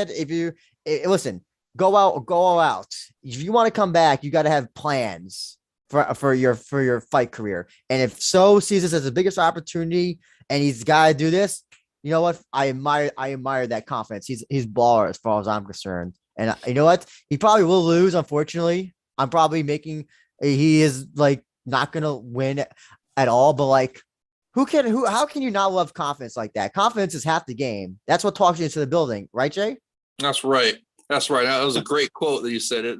It gets me even more excited for the fight. I mean, it adds to the fun. That's what I'm all about. Adding to the fun of fighting. And what Tatsuya said right there, that quote, that just adds to the fun. I mean, how can you not like that? I mean, I'm still rooting for Ochi, of course, because like I said, he's already proven that he can finish with Pride Rules. But I love the trash talking from Tatsuya, and I'm excited for this fight. It's going to be, like I said, that's one of my most anticipated bouts in the card. It's going to be fun. And then plus, if So wins, he then will go into this Grand Prix that I presume that they'll be having. Ochi will probably can get in anytime because he'll have fights all the time. But So, this is his one opportunity to make up the big league. And I'm here all in on the So train. I almost said the Ho train. For those that used to watch the WWF Godfather, I almost said the Ho train, but I luckily I did not say that. Is he still around? No, he's not. Okay. Charles Wright is way retired. He's way retired. I remember him from my days. We continue though on this incredibly weird card because now we have an MMA fighter taking on a left way fighter. Nice. This is this is like a totally messed up fight. Jiri Ohara finally returning after like so many months after that Yusuke Yashi fight, that banger Yusuke Yashi fight, taking on Kohei Tokeshi, who's a left way fighter. He's also a kickboxer and he's also an MMA fighter. He's also done Muay Thai as well. He's an all rounder. Jay, what the hell do you think about this crazy ass fights? I love it. Hey, left way fighters are tough. I mean, you can't headbutt here, but I mean, they're tough fighters. So, and Ohara, like you said, Tapology has him ranked at number 3. So, I mean, he's pretty highly touted right there, I guess, for Tapology. So, I'm sure that he's probably the favorite. So we'll see what he does. But I mean, it's another fight on the superior rule set. So the potential fireworks are there. I mean, I can't wait. Like I said, I mean, it's just because it's not one of my name and anticipated name fights or whatever you want to call them. I mean, it's a superior rule set fight, mixed martial arts, a superior rule set, Epic Rizin. So it's got the potential to be awesome. So, but I'm definitely picking O'Hara here. But we'll see what happens. I mean, them left way fighters are tough. So we'll see. Chris, I don't know why Jiri Ohara is taking so long to come back to Rizin. I think he should have gotten booked immediately after that fight he had with Yusuke Yashi. But obviously, I know you're glad to see him. What do you think about this fight? He taking on a left way fighter who's fought in kickboxing and Muay Thai and MMA, just like everything, like under the sun. In a way, I think that when it comes down to Tokeshi, he's got a wealth of combat sports experience. Oh, you're telling me? Yeah, really, he does. Sorry, go ahead. No, it's okay. It's okay. You can interrupt me. I always interrupt you. But the point of the matter is, when it comes down to Jiri Ohara, the dude's a deep champion. He's going to want to try and prove his best against some of the best fighters, not only in Japan but in the world. And that beatdown he laid out on. I mean, that fight. It wasn't really a beatdown, but that fight that he had with Yusuke Yachi, it was definitely worthy of him getting another chance in Rizin. It's just that, like you said, a lot of people wish that he would have came back sooner. Yeah, absolutely.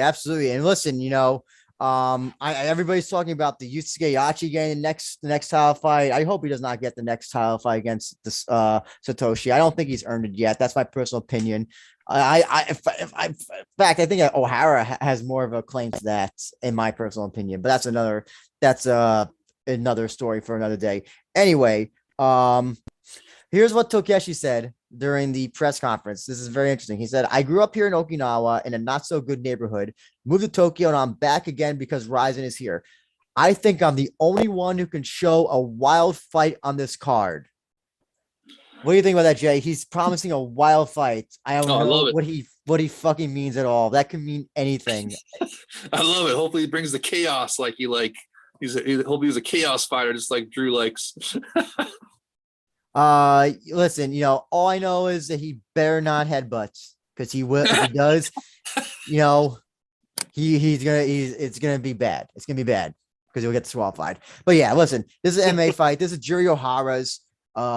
This is his neighborhood. I can't see Ohara winning. Ohara's been, I think he's that the Yusuke Yachi fights impressed me so much. Is he I don't think he's deep lightweight champion anymore though, Chris. I think that's the one thing. I think he lost it a little bit back. If he wasn't, sorry, he's the interim. He's the interim champion. Oh, right. That has to be wondering why the hell he came out with the belt.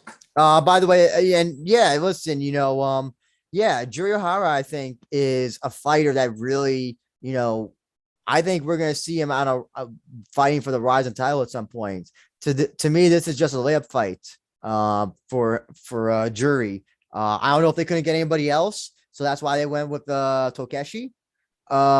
Because Takeshi seems like one of those guys who says yes. If he asks him to fight, he just asks, "What's my pay and where do I need to go?" Since he seems to fight everything. So I think this might be the fight of the night. This might be the legitimate fight of the night in terms of fight quality, I think. Wow, that's a bold prediction. I look forward to seeing if that comes true. I hope so. I really hope so. I hope both these guys bring violence. I think they will bring violence to this fight. What could potentially also be a fight of the night, though, as I slowly get up the graphic here, is once again another returning fighter who had a very impressive debut in Rizin and in MMA, while the other one is looking to get his first win in Rizin because he lost in kickboxing.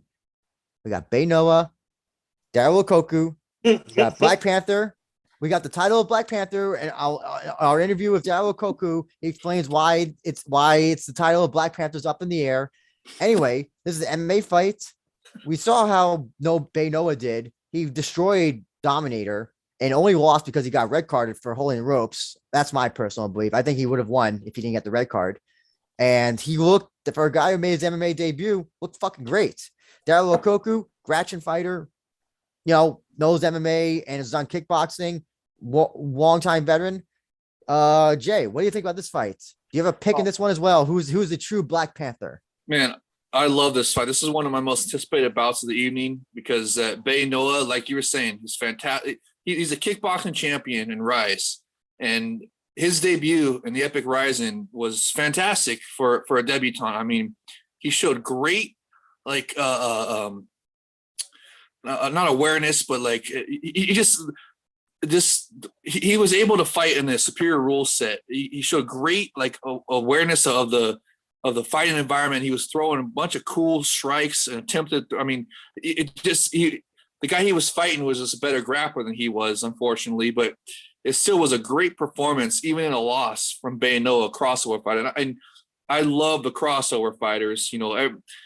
Ever since back in the day with Crow Cop and Sammy Schilt and all them, the crossover fighters. It's just I love it. And like I said, like you were saying, Drew, Bay Noah had a fantastic performance in his debut in Epic Rizin, and now he's coming back fighting a good fighter in Lokoku, and I just can't wait to see what he does here. And it's just like I said, I love these crossover fighters, and especially ones that show as much promise as Bay Noah did, because I think that fight is still up on YouTube on the Epic Rizin channel. Yep. So I would definitely suggest to all the viewers or listeners to go watch that one with Bay Noah, his debut in Epic Rizin.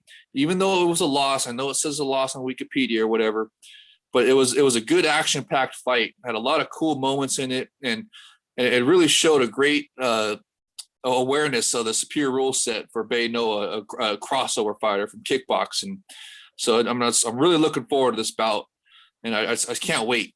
So I'm definitely picking Bay Noah. I mean, I love how it's going to be a Black Panther off who gets to have the title of Black Panther. I mean, you should have seen Bay Noah's walkout. If they show it on the YouTube video, on his Rizin debut, he comes walking out in a full on Black Panther costume. Just did everything except for the shouting Wakanda forever. He had it down to the movie detail. It was awesome. It was a good time. So definitely go check out that fight if you haven't seen it yet. This is like I said, one of the most anticipated bouts of the evening. I just can't wait. So, what do you think, Jay Krish? You looking for this one? Or well, I know you are. Oh yeah, I'm definitely looking forward to this one. But here's the thing: you say it's gonna be like Black Panther. I say, hold on. I gotta say, you're gonna be some black on black crime. Exactly. Yes. Rampage Jackson said it best. It's gonna be some black on black crime. But in a way, you have to look at it like this. And Andrew, I know that you Del Lukuku about a week ago. But when it comes down to this fight, you got to think about it here. Lukuku has more experience, not just in, Bay Noah, decorated kickboxer, originally from Torrance, California, USA, has been living in Japan since he was a wee little tot. But still, Del Lukuku has all-around experience, kickboxing, left way, professional boxing. If he could do bare knuckle boxing, he would. But still, though, the dude is a former Gratchan champion. And, of course, he gonna probably come into this fight with a hell of a lot to prove, as he did talk to us beforehand. But when it comes down to this fight, I just gotta reiterate again when it comes down to this fight.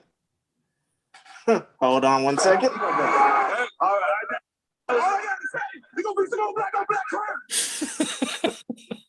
Because when it comes down to it, this is the first time you got two brothers in the Rizin ring facing off against one another.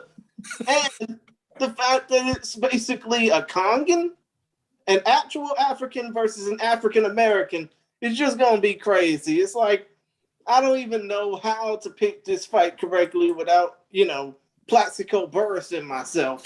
I just think that when it comes down to this, fight, we're going to see some straight up violence. We're going to see some soccer kicks. We're going to see some stumps.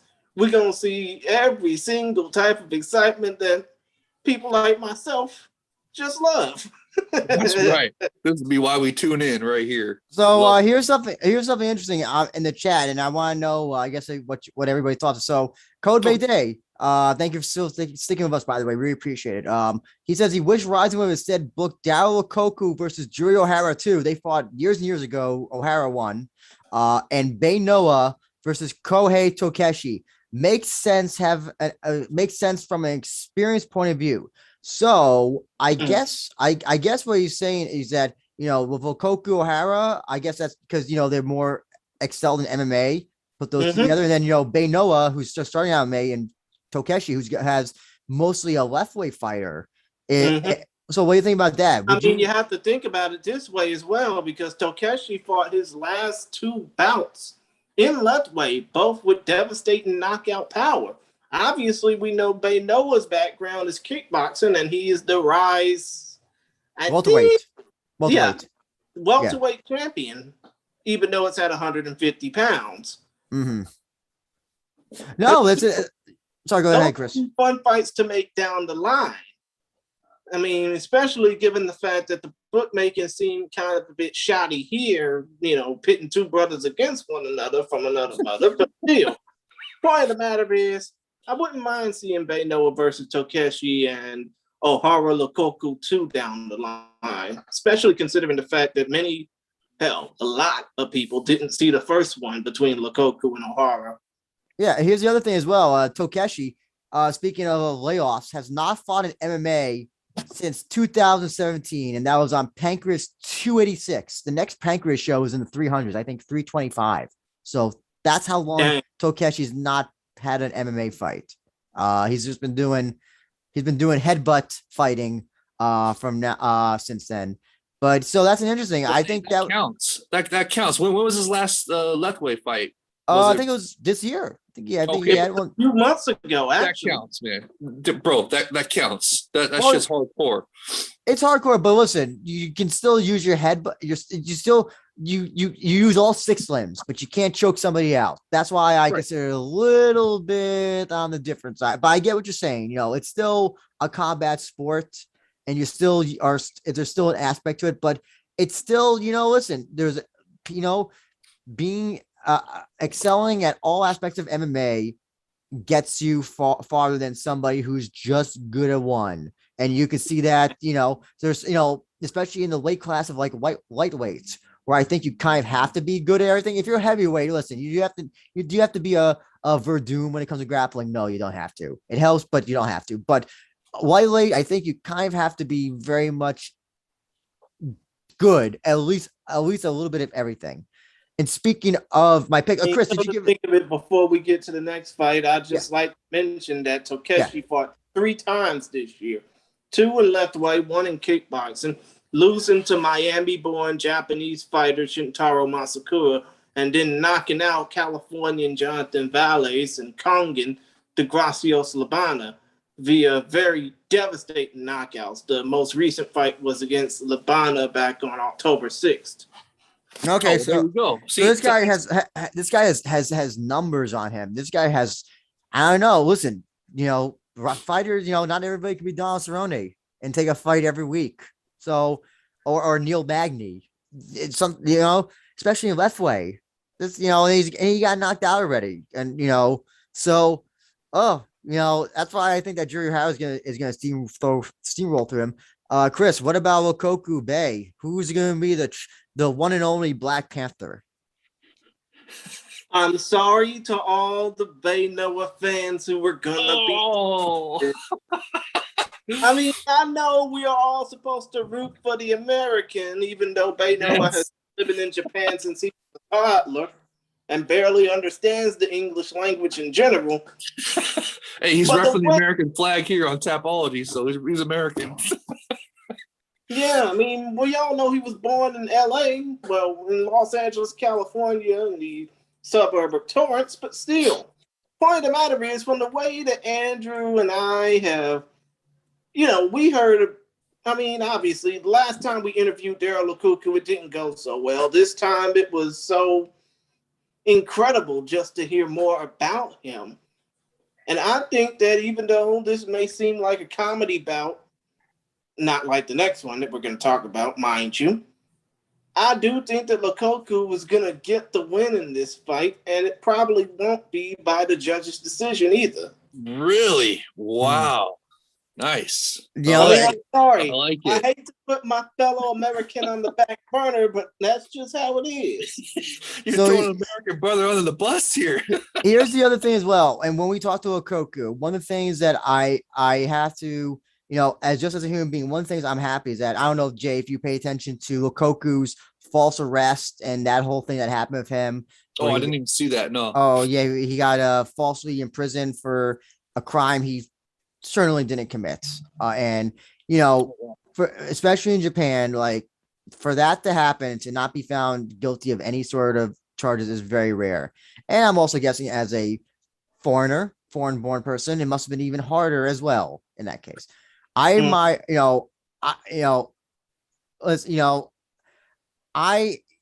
think that Beno will go down easily, but I think Lukoku is going to, I think we're going to see, we're not going to see the same Lukoku that we saw in the Kaito Ono fight, kickboxing fight, that was hesitant and seemingly just seemed to be lost on his feet. I think we're going to see no Lukoku in this fight, a reinvigorated Lukoku. I've been following on Instagram. He seems to have a new mindset. He's at a new gym. He has an entirely different energy from when we first talked to him in that fight to this fight.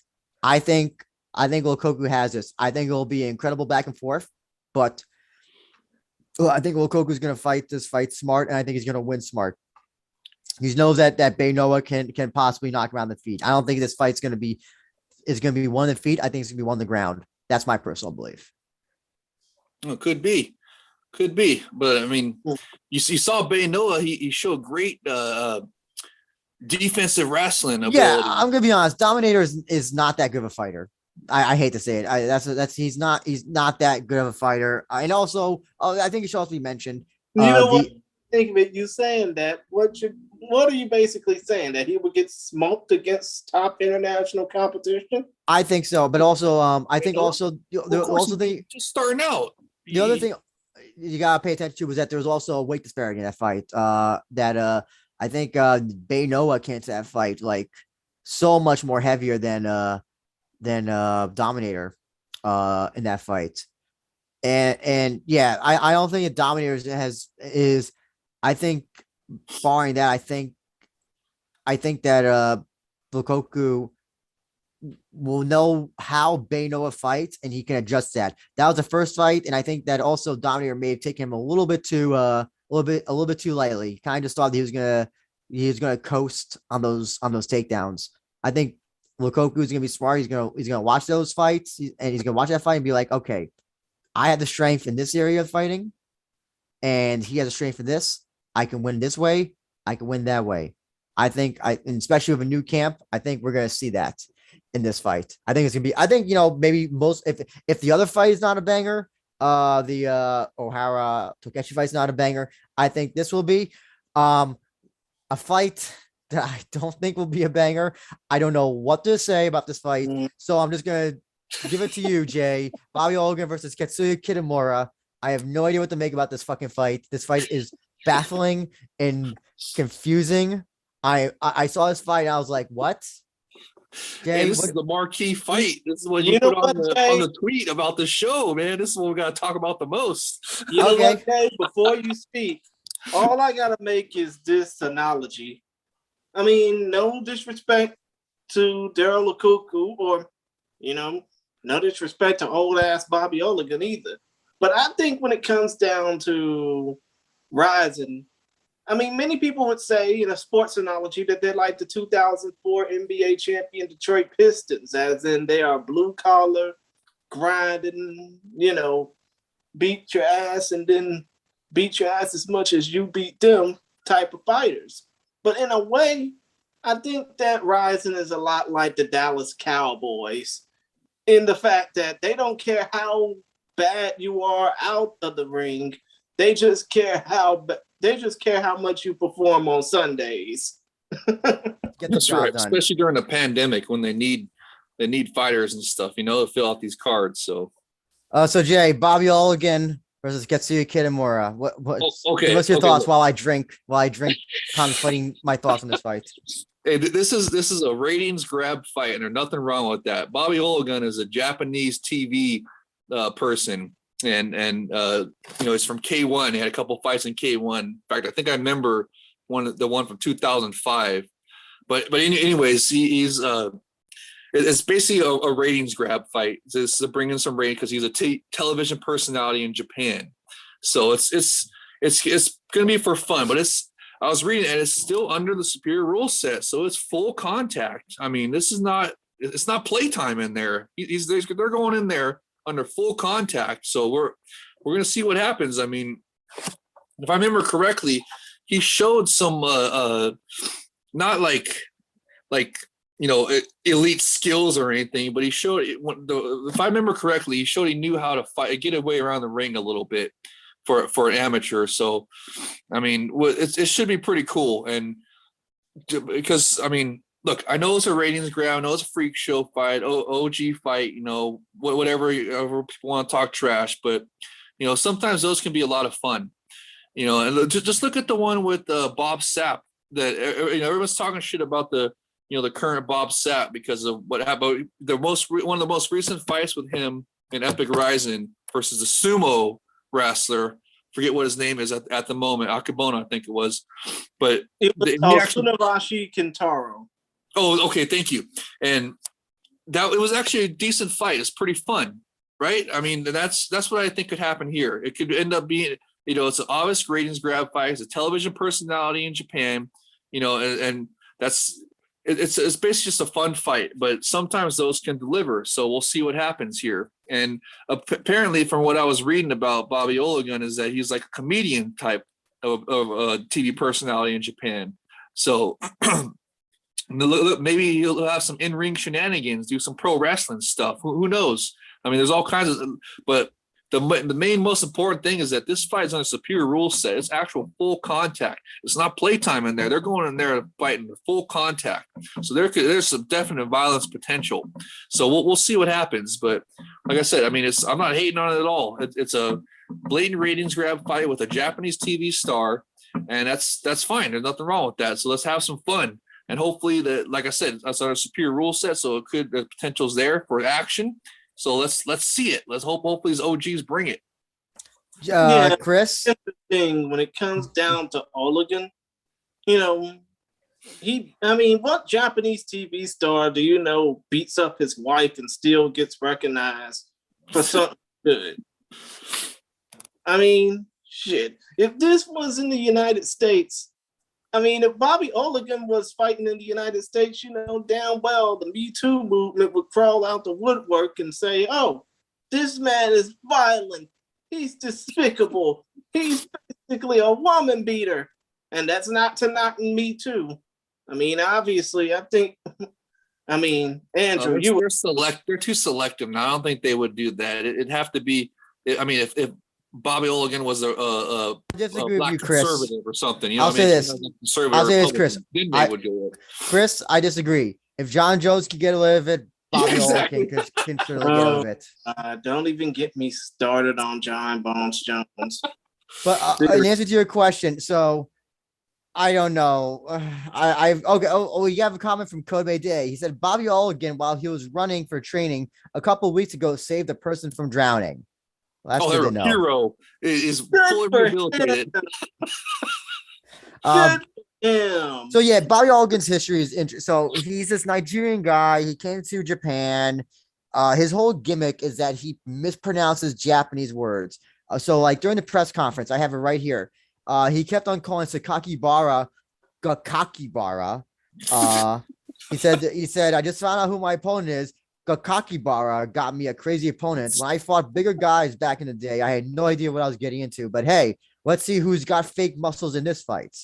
So that's what he was doing, like a whole comedy shtick during the fucking press conference. It was very like from the Japanese people I asked about it, they said it was kind of very cringy. And he's a narrator of a Japanese show called Why Did You Come to Japan, which interviews foreigners who come to Japan at Chiba International Airport. They say this is the redemption arc. Interesting. So this is the anime redemption arc.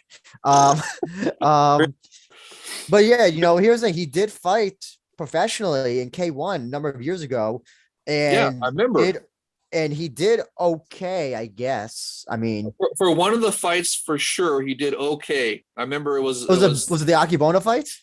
I'm sorry, I cannot remember exactly, but I think it was one of the ones in 2005. It wasn't his first one; it was like his second or third one, I believe, if I remember correctly. That was someone's got to look it up because So, it was one of them that was okay, where it was surprising that he did better than people thought, and that's why I guess he got some more. But it wasn't. It was like it was a gimmick fight back then as well. So it's like it's the same thing now. Like I said, it's just a ratings grab fight. It's just for people to have some fun, for the Japanese audience to have some fun, basically. Mm. But here's the thing: when it comes down to Bobby Oligan and to a lesser extent his brother Andy, these dudes haven't been relevant in a long ass time. And in the case of Bobby, he hasn't fought. I mean, this is his first non-New Year's Eve fight since June of 2006 or July of 2006. I'm not sure. And this is his first MMA fight since New Year's Eve 2007. I yeah, highly doubt if he's going to get in there and be serious about this yeah. guy, about this fight, especially when big motherfucker Tatsuya Kitamura is going to fight him. So, Chris, you also brought up a great point as well, and I'm also confused that I thought that remember when they had Bobby Olgan come out for the Rise of 31 show, I thought, okay, here's the little New Year's Eve celebrity thing. And he's on the Okinawa card. It's so baffling that they have him for the Okinawa card. It's almost as if they were saying that we don't know if Rainer Miyu will draw viewers, so we gotta put Bobby in there to draw viewers. I was so baffled that that like you use for a name like Bobby Olgan, that's like something you say for New Year's. I would think that's where you put the big guns in. Of literally, as you can see. Well, unless they got something huge planned for New Year's, which hopefully is Takeru Tenshin super fight. So I mean, that's maybe they're using it on this card because they got Koji and the co-main event, and they got Bobby Olgan on here. Those are two popular in Japan people, and then the main event for us, WMA fans, is one of the hottest rematches that can be made in WMA right now. So, I mean, we'll see. But like you were saying, I mean, is he still on a Japanese TV show? Has he been on one? Nope, recently? he got cut because of domestic violence allegations. Yes, of course. He did. Chris, you and I are familiar with Katsuya Kitamura. We saw him come up in the New Japan Lion Dojo, and then he was he under mysterious circumstances. I've been told the reasons why, but I'll just say under mysterious circumstances, he got cut from New Japan dojo, and he was looking like he was going to be the future of New Japan. I mean, he stood out. He was huge. Like, okay, Jay, you probably have seen him on the Rise of Confessions video, Katsuya Kitamura. He's the weight trainer for Ayaka Hamazaki. Oh, okay. So nice. I don't know what extent of fighting he has. He has one fight in Garojima, and then he has one amateur. Oh, that's where he's from. Ganryujima. That's moat fighting. That was a lot, dude. That was a lot of fun, that one. So, oh man, Bobby Olgan's fighting a moat fighter. Yeah, and then also I think he had one amateur kickboxing or MMA fight. I remember, and he got knocked out. Okay, but here's the thing: Katsuya Kitamura is like 260 pounds, probably more yoked at this point. Can he survive 1 round and not get tired, Chris? You know what? First of all, I gotta say, mysterious circumstances, my nuts. All I gotta say is we know how the hell he got out of professional wrestling. It was because of concussions. It was because of basically getting. I mean, yeah. Don't get me wrong. He's the 2017 New Japan Young Lions Cup winner. He was a Sengoku signee back when, he was about ready to make his career choice, even though Sengoku died before he could even get in the ring for them. And when it comes down to it, Kitamura hasn't done anything reasonably decent in like 3 years other than train with Abayane Combat Club. But I don't think he's going to slow down. I don't think that he's going to be, out of breath by the time the third round goes around like that Osunarashi Kentaro Bob Sapp fight. I do think that when it comes down to it, this dude is the younger man in this equation, obviously. I mean, anybody against Olagun in this day and age is the younger man in the equation. If we go, whatever age you go by with Olagun, because there's like 1,000 different ages that he's put out there. Yeah, I'm going by his Wikipedia age, which is 55. The dude's so old, it's hard to tell if he's even young anymore. Hopefully he's on the gear. Hopefully he's on some kind of gear so he can actually fight and show up 55. I doubt it. I highly doubt it. But in a way, Kitamura, the BMF, and I don't mean blowing money fast either. But Kitamura at 6 feet 265 and 35 years, well, about to turn 36 this year, but still 35 years old. I think that the younger man in the equation, the former Wrestling Observer Rookie of the Year, is going to come in and do damage. Now, do I think that he's going to be wanting another fight after this? Probably not. But depending on how good his performance is, who knows? Sorry, Jay, do you have come to think of it, maybe this might end up getting him a call to Josh Barnett's Bloodsport and have him face off against another Young Lions Cup winner in Carl Fredericks. Jay, what do you have a pick? I don't think you actually made an official pick. If you did, I was loving Jay Chris's info right there about New Japan wrestling, all that good stuff about him going to Barnett's Bloodsport and all that. That'd be pretty cool. So I'm going to pick him now because he's younger and everything. He's going to dish out some justice on Bobby Olagun and then dish out some penance for that domestic violence charge you got. Exactly. So here's the thing. And you know what? Before you speak, Andrew, from the press conference that Kitamura said, I know that Bobby's playing an act. He's smart and everything is planned. But that being said, I will not take him lightly, and I will show you a heavyweight fight. Hey, there we go. There we go. I mean, it's so hard to pick this fight because, like, Bobby Olagun should win just because I'm assuming that he would have more experience. I don't know if he ever stopped training after his other 4 fights, 5 fights, whatever it is, whatever number you go by that he had, if he just stopped altogether or if he continued training and just never did anything professionally. I do like to be the pro wrestling representative. I do like what Josh Barnett, or I should say Sakuraba first said, then Josh Barnett said it, that pro wrestling is strong.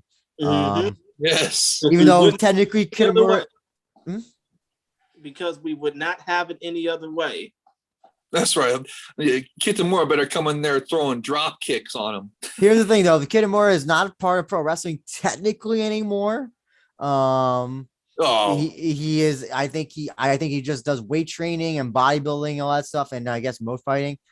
I mean, Is it I mean, he impossible? done some fighting before he got into professional. Do you think it's at all possible that how do you think this fight's gonna go? Like, do you think they're just gonna hug each other? Do you think they're gonna fall on the ground, just lay each other? Is just gonna hear like Bob Sapp or Sunarashi, you're just gonna hear heavy breathing. You think that the referee is gonna be throwing out yellow and red cards because there's gonna be no activity because they're gonna be both exhausted by like minute one in round one? What do you think?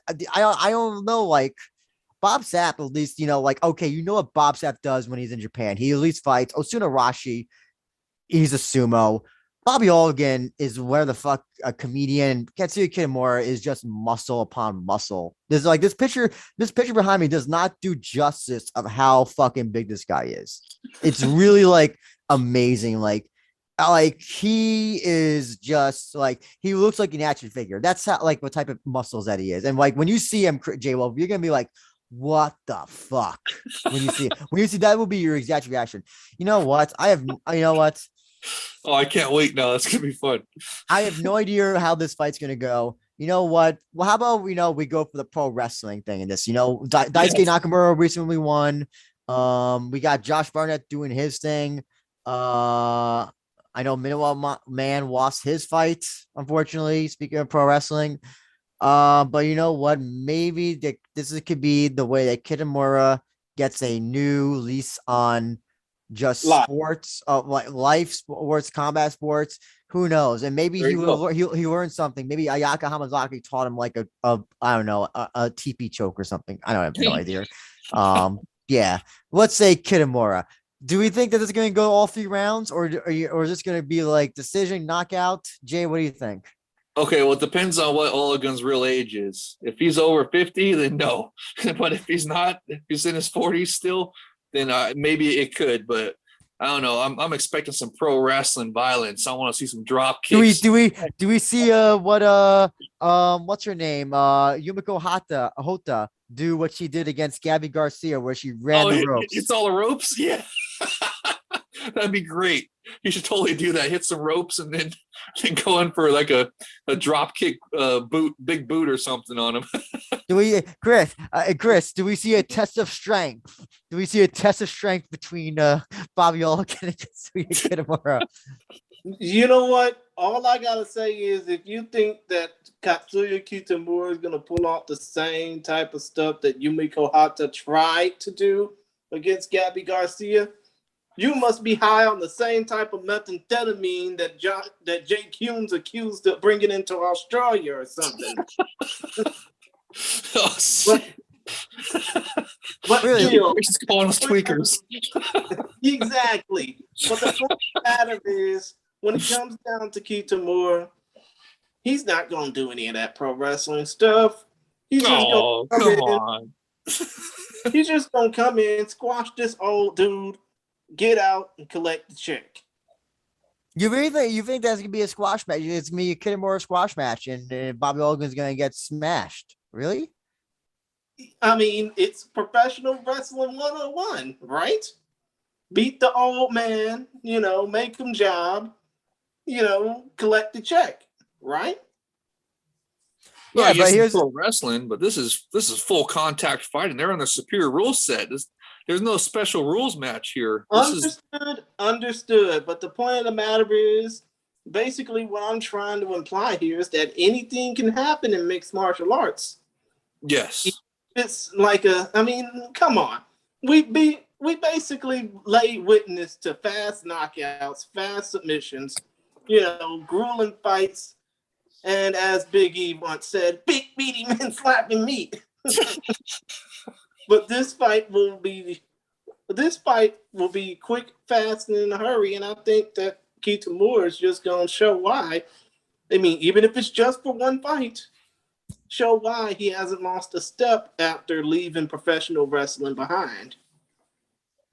I'm I'm both looking forward and not looking forward to this fight because I just don't know what is going to happen, and I'm kind of like almost frightened. Here's the thing. Listen, I think Jay, you brought up a good point. Remember Rizin would always occasionally have like these meme fights that they would put on. I don't know if this fight can even like transcend that meme level because of Bobby and Bobby's kind of like lack of notoriety internationally. Katsuya Kitamura, I definitely know the New Japan fans will be definitely watching because they haven't seen him in a long time. But like, this doesn't have the same thing as like a Bob Sapp versus whoever, or just like or Gabby Garcia, where like you just because of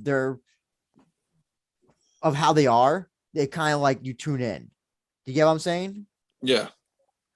So if anything, probably I could definitely see more international people turning in because of Katsuya Kitamura. They probably have no idea who Bobby Olligan. Okay, they probably don't remember who Bobby Olligan is. Yeah. There we go. You know what? I think they only gonna do this I think they only gonna watch it just to see if a quick finish happened, and then they could probably do some sort of chisel the Adonis type of highlight reel to it. Now it's so funny. We go from the super gigantic, massive, not so serious fight to the serious fight featuring an MMA icon. yes, Mitsuhisa Sanabe actually rematching Yoshihiro Maeda. They had a fight many years ago that Tsunabe won, and now they rematch few years later in Rizin. Tsunabe out of Pancras, strawweight champion, and Maeda also out of that out of Pancras. I don't think he's in Pancras anymore though. I'll have to double check. No, he's not. He's not, because let's see. He fought his most recent fights in Shudo. He's a veteran of Deep, a veteran of Pancrase, a veteran of Pride, a veteran of Vale Tudo Japan, a veteran of Dream. He's basically fought his entire career in Japan, with the exception of 3 fights in WEC in the mid to late 2000s. And actually, so going back to him and Tsunabe, let me double check when they fought I'm sorry, I had it reversed. He beat Tsunabe and Pancras 119. By the way, this is back in 2003, so almost 20 years ago. These two fought. And Maeda beat, and hard to believe that was Maeda's second fight. Yes, and Tsunabe, what was that? Was that his? Let's see what fight that was. That was his fourth fight, his fifth fight, excuse me, in his first loss, and it was by decision. I like a little bit of we got a little story behind that fight. I'm really excited. That's what makes this fight very interesting. We're probably all a little bit more familiar with Tsunabe, but Maeda, we're probably more familiar. I mean, for the MMA diehards, they're probably more familiar with Maeda, not just because of the WEC, but because of Pride and Dream. And he's fought a who's who. He fought the Felony Bennett, your favorite Christian. He fought Clever.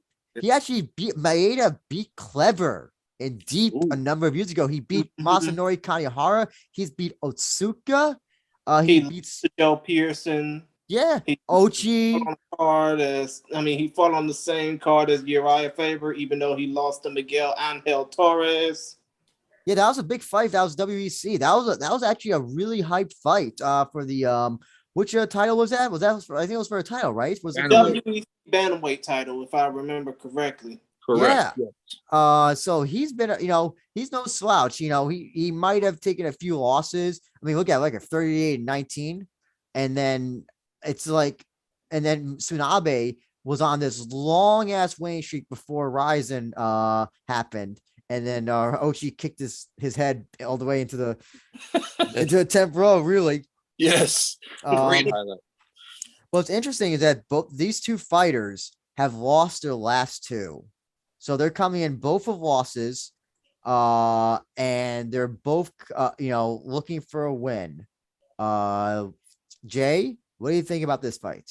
Oh man, I like it just from the information that you provided right there. That's, man, I can't wait. That means that both these guys are looking to come in here and score a win, get back on the winning track, and they're going to bring it. That's some good matchmaking right there. They're going to bring it, and it's hard to root against a almighty Pride FC vet, but I mean Tsunabe, he was on the wrong end of that soccer kick KO from Ochi, and I mean I like rooting for the when somebody is on the wrong end of a soccer kick KO or a Pride Rules KO that I really enjoy, I take pleasure from their pain and enjoyment from their pain of on a wrong end of a KO like that. I like to root for them to get that win back. But I don't know. This one is it's just too tough to pick a winner. I mean, but both these guys, it's just be a lot of fun. I can't wait. That's why it's so high up on the card. It's the one. It's right before the co-main. So I mean, obviously the Rizin matchmakers were like, okay, this one's going to bring the fireworks. We got to put it right up there close to the main event, because maybe they're thinking, in case the main and co-main don't deliver the goods, this one will be the one that's be fight of the night, deliver the goods. So we'll see what happens. But I mean, I'm really looking forward to it. I can't wait. So I can't pick a winner. I mean, I like them both. I want them both to win. I just hope for a good fight, some good action, good superior rule set action. Want to see some pride rules, and let's have some fun. Let's see who comes out on top on this one. But come to think of it, don't you think that Tsunabe is coming off a bit of ring rust or cage rust or fight rust, so to speak? His last fight was back in July of 2019 with a 5th round knockout loss to Daichi Kitakata. That's ring rust is because of the pandemic. Obviously, probably couldn't get anything going during the pandemic, and that happened to a lot of different fighters in a lot of different promotions, like UFC included. So I don't see that being too much. It will give him some ring rust. You're probably right. So maybe that. When's the last time Maeda fought? He fought this year. Oh, is that this year? Oh, then he's definitely going to have the event. He won't have no ring rust, so now he's going to have some ring rust. So, but you never know. That could benefit Tsunabe because he's more rested. He doesn't have as much fight miles, wear and tear from fighting. So he could be nice and rested, ready to get in there and throw down. But who knows? We'll see what happens. But that's definitely some good info. So I would definitely slightly favor Maeda then, since he's not going to be coming off a layoff with any kind of ring rust. So, but we'll see what happens. So I'm going to also just read what they both said at the press conference, because I think they both said very interesting Oh, things. nice. Tsunabe said, I made my professional debut 20 years ago. I fought pancreas fights in Okinawa and won 3 belts in the organization. I am here to finish off my accomplishments of fighting in the biggest organization in Japan here in Okinawa. I don't know if that sounds like retirement. That sounds like retirement or close to retirement in my book. I could be entirely wrong. Yep. Who knows? Yeah, he says that Maeda is a fighter who deserves respect and recognition. We both fought in pancreas and plan to show you a fight where only we can show. And then Maeda said, Tsunabe and I fought when he first started, which was about 20 years ago. And now fighting him again after all these years makes me very excited. This fight will be a grand sum of my career. I'll beat Tsunabe and return to Osaka with a smile. So we got both of them very confident and very reflective on their career, their long ass career in this crazy sport, and they get to meet again. Chris, who do you think? Does Maeda get the win again, or does Tsunabe get revenge? I mean, to be quite honest, let's just talk about this here. When it comes down to Maeda, he fought, I think, like a good number of times since Rizin first started back in December of 2015. Let's see, 4, 7. Oh, he's fought 11 times since Rizin started back in 2015, and Rizin did not even give him a call once. And that's probably because he was on that Deep Dream Impact card that stunk up the joint. But still, I mean, it got me wondering how the hell did Rizin, skip out on this MMA legend before finally giving him the call. I really hope they don't do Kyle Uno like that. But no, maybe it was money, some money or something. Maybe they needed people because of the pandemic. They can't bring in foreign fighters right now. There's all kinds of different factors it could be. So who knows what it really is, but I don't think it's anything nefarious. I mean, I can understand that, but still, though, it shouldn't have taken him this long to finally debut for Epic Rising. I mean, especially when we know that he's a veteran of all these different fight promotions. But still, though, it would have been fun to have seen him, start off Rising by being a part of the first card. Hell, it would have been the same thing for Kyle Uno or the late, great Kid Yamamoto. But still, point of the matter is, Maeda, the legend, he's finally coming into debut in Rizin. He's coming off of a rear naked choke loss in the first round to a guy that to a guy that Shu Hirata and Stuart Fulton said is going to be the next prospect in Tatsuya Taira. Well, actually, the next prospect to the big three-letter organization that isn't in Singapore but in Las Vegas. But still, point of the matter is, I think Maeda's going to come in guns a-blazing like it's his last go-round and just, beat Tsunabe like he stole something again. Nice. I think we're all on. Wait, Jay, you picked Maeda, right? Yes, I did. I think we're all gonna be on the Maeda train. Here's the thing: Tsunabe's been around. However, I think he's on a decline as a fighter. I think especially his Rizin, that Rizin fight that you keep on referencing was not a good fight. If anybody watches it, like everything on that fight was entirely boring up until that sock kick. It was a really shitty fight. And then also, he's been through the ringers of fights. He did kickboxing for Rizin. He lost to Kitakata. He lost I think he lost the Pancras strawweight title to Kitakata, if I remember correctly. This might be his last go. Might be his last go around. Just from his comments, it sounded like he is on the he's thinking about retirement, or at least seems to be on his mind. Think of it. Do you think that if he loses this fight, he might put the gloves in the center of the ring and just call it a career? I think so. I think it's highly likely. 2-loss winning streak. He's facing a guy who he lost 2 years ago. They're much better fighters now than they were then. If he doesn't win, he might see this as like, you know what, this was my one last opportunity to right wrongs, whatever, but couldn't do it. So maybe hang it up for now. That's what I could see happening.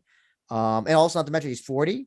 Maeda is 42 as well. So they're very close in age. They're at that age where we see fighters start to decline physically, and especially because it's such a lightweight class. This being a flyweight, and they fought a strawweight before. So yeah, I think, there's a lot of layers to this fight. I'm really excited to see what the story of this fight, like what happens during the fight and what happens after. Because I think whoever wins this fight is definitely going to be pegged in for that Rizin flyweight division tournament. Grand Prix. Yeah, Grand Prix. Magic word. Grand Prix. Grand Prix. But I gotta say, I think it's going to be Maeda. I think Maeda. I think that he still has it as a fighter. I think he's a very impressive fighter. He's a very underrated fighter. Doesn't get a lot of recognition, and I want to see him do well. And I think he can finish off Tsunabe. I think he can finish off Tsunabe probably by strikes by second round. That's my big bold prediction. I think I don't know about soccer kick, Jay. But can I get a stomp at least? A face stomp? A face stomp attempt at least. So okay, there you go. I think that could happen. But I can see it's going the full three, because these two are just so well rounded. It could almost be so even that it may be hard to pick a winner. It really might go that way. But alas, there is one. And Jay, we finally come to it. The fight that you are looking forward to the most. This is the one right here. Reina versus Miyu Yamamoto. Rematch, again, a rematch from years ago. Wait a minute. And we already talked about the co-main event, right? We did. Yeah, we did. That was one of the first fights we talked about, was a co-main event, because we packaged it in with talking about the kickboxing to kick off the card, and then we started talking about the co-main event after we did the two opening kickboxing bouts. So Jay, let's go ahead and talk about the fight then. Jay, you need no introduction to Reina. You need no introduction to Miyu. I'll say this though, we haven't, these two haven't looked impressive in their last fight. So I'll just put that out there as well. What do you think about this fight? Is it a rematch that needed to happen? And who do you think is going to win? I love it. I mean, this is Reina Kubota is one of my favorite women's fighters. I mean, she's so pretty in both inside and outside the cage. Her fighting style is just so exciting. She's a striker, primary striker from shoot boxing. And, she's and Miyu is a total MILF, and they're both got long hair too now, and not short hair. I mean, they're just gonna look fantastic, and their fighting styles are, Miyu's a wrestler and Reina's a striker. I mean, and like I said, Reina has look at my timeline. The pinned tweet on my Twitter timeline is a highlight of Reina Kabuto throwing the best strike of 2020. It was a flying face stomp. And it looked so good. It was so pretty. It was the prettiest strike of 2020. And it was just, it was so good. It even got the J Kick fans excited about it. And those are striking connoisseurs. So it's going to take a great strike to get them excited, So, I mean, you just look at that. Look at the highlight. It's on my timeline pinned. And I'll probably tweet it again later in the week, but it's a flying face stomp strike. And it's sensational. It's the hottest move of 2020, and this fight is the hottest WMA fight this year. It's one of the hottest fights, period. The hottest rematch. I mean, the two extremely hot girl fighters. I mean, the epitome of hot girl fighters. Reina and Miyu are the epitome of hot girl fighters in my book. I mean, Reina is just, like I said, she's so pretty inside and outside the cage. Her fighting style is just exciting, and she's just, I mean, dude, Reina is someone who should get an OnlyFans. If anybody should get OnlyFans, Reina should have an OnlyFans. My goodness. Same thing with Miyu. I mean, they'd actually make some money. I'd actually pay some money for their OnlyFans, not wait for no leaks. But I mean, just from looks aside, their fighting styles, Reina's just an exciting fighter. I mean, she's really exciting. And that's why they got this one headlining, because, it's a rematch of two beautiful Japanese women that are good fighters. And it just sells itself, basically. I can't wait. It's going to be a lot of fun. I mean, obviously Miyu's she's a wrestler. She's going to be coming in there trying to wrestle and get a submission on her.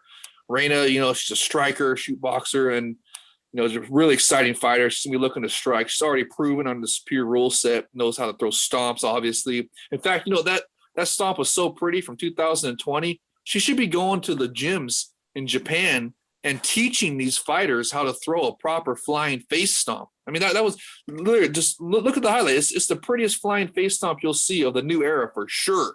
It was the hottest strike in the new era so far. I mean, if only it had gone into a KO, it would have been one of the hottest KOs in mixed martial history. That's how good it was. Just look at the highlight. It was fantastic. It's absolutely sensational. I just can't wait to see what she does again. I mean, she's proven on the superior rule set exciting. I mean, so's Miyu.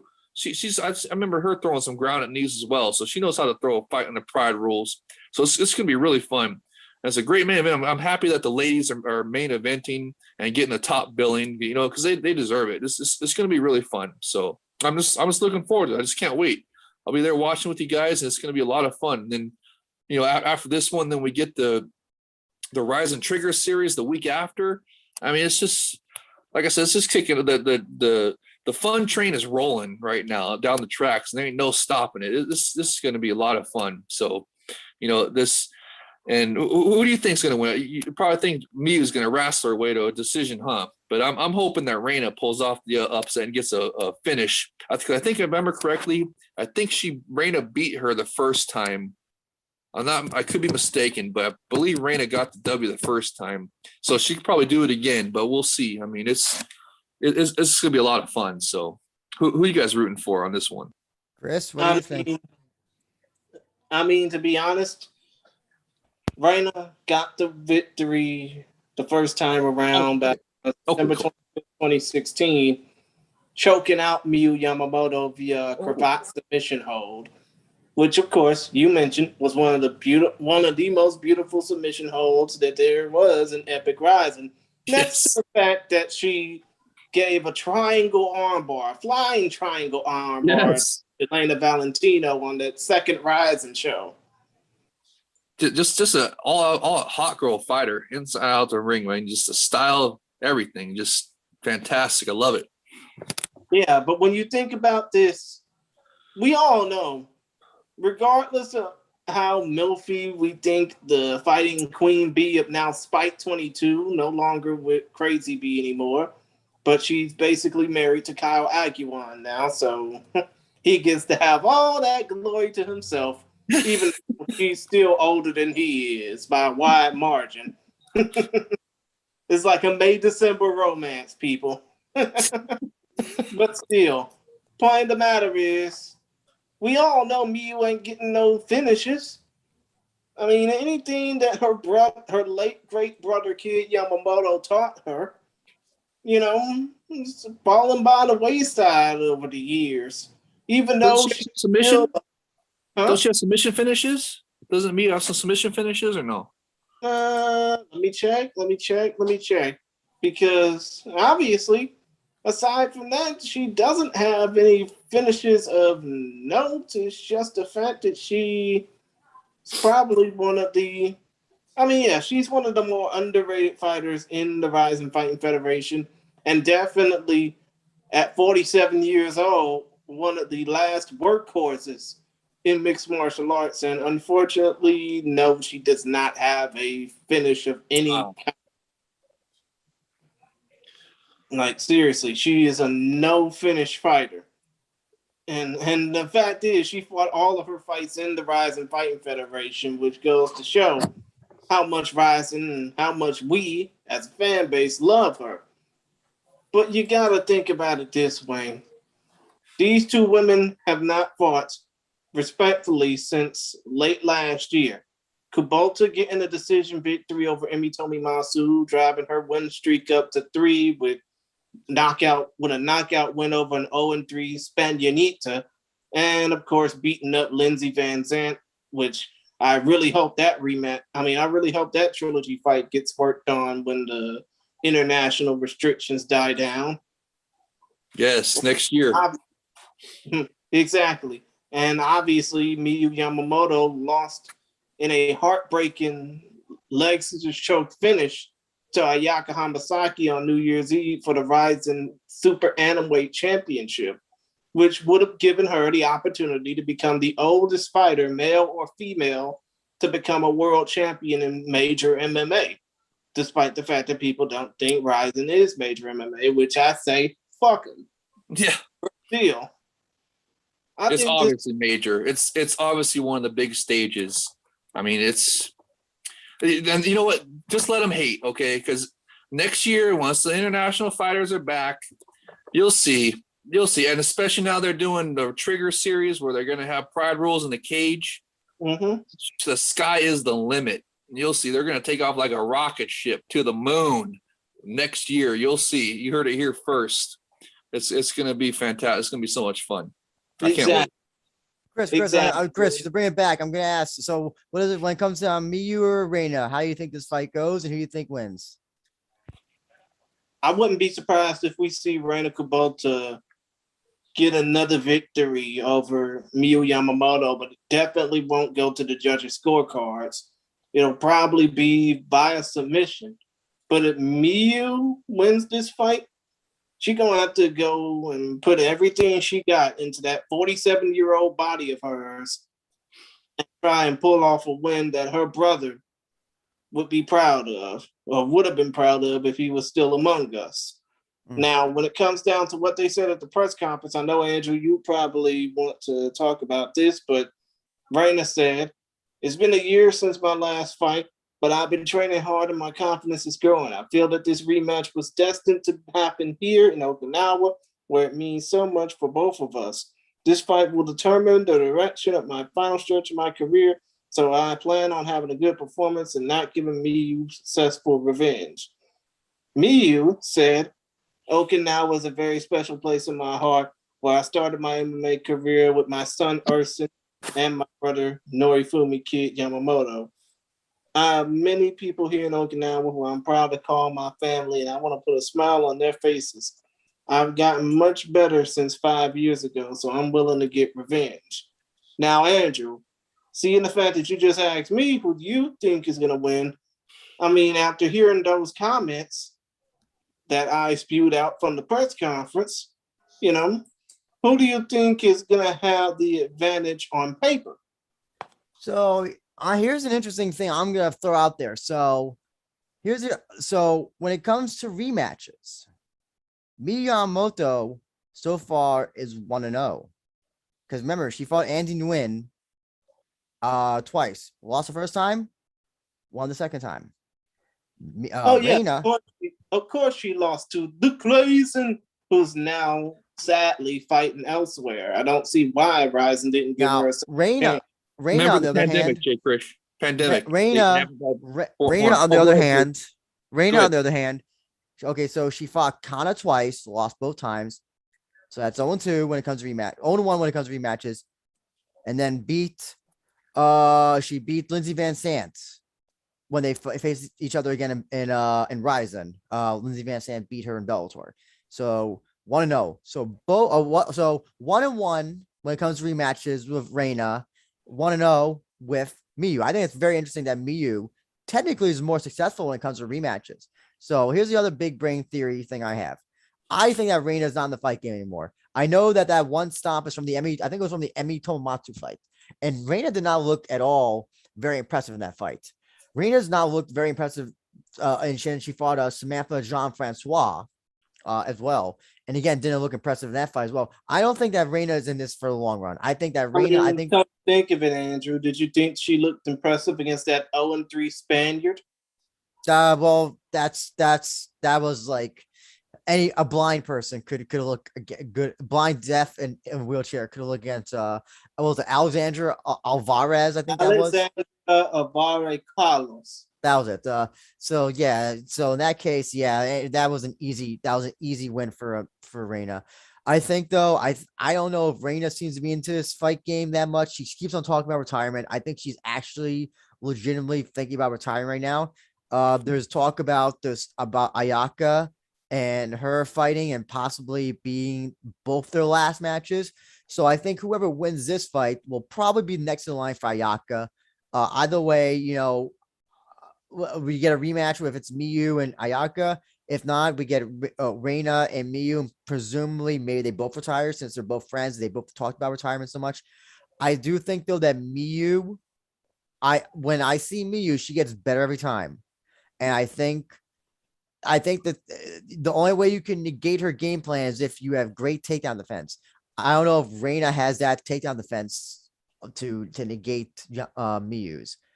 I think Miyu drags us out for 3 rounds. She smothers Reina for 3 rounds, and I think that Miyu gets the win in this fight. And I presume that Reina will either legitimately retire or talk about retirement like she always does whenever she loses.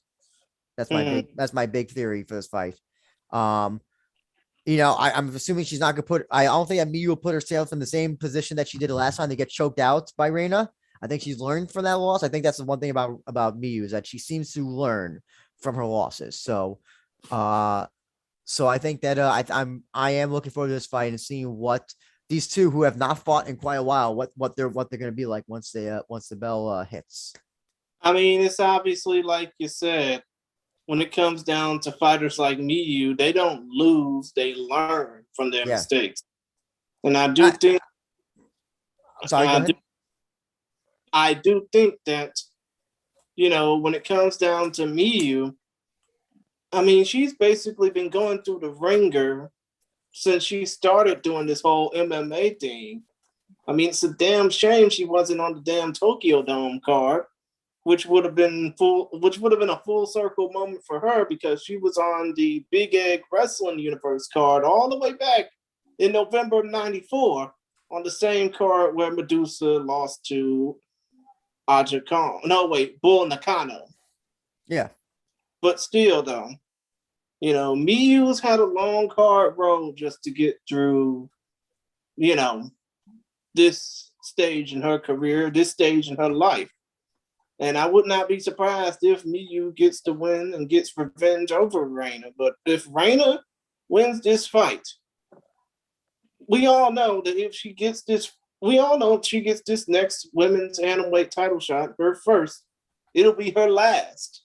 Well, actually, no, it'll be her second and last because she fought, I would like to say, she fought Kana Asakura before and got in the Grand Prix. Yeah, in the Grand Prix, 2017 Grand Prix, lost via sleeper choke, pissed off a lot of her fans. Oh man, I wanted to win that so bad. That was such a fun Grand Prix. Mm-hmm. But still, though, point of the matter is, when it comes down to Reina, Andrew, you're right. If she gets this title shot, she's destined to lose to Ayaka Hamasaki and hang up the gloves and the little Shudo pointer for good, you know? I mean, I think it'll only be a matter of time before Reina hangs up the damn gloves anyways, because she hasn't had a shoot boxing fight in a while, like 4 years.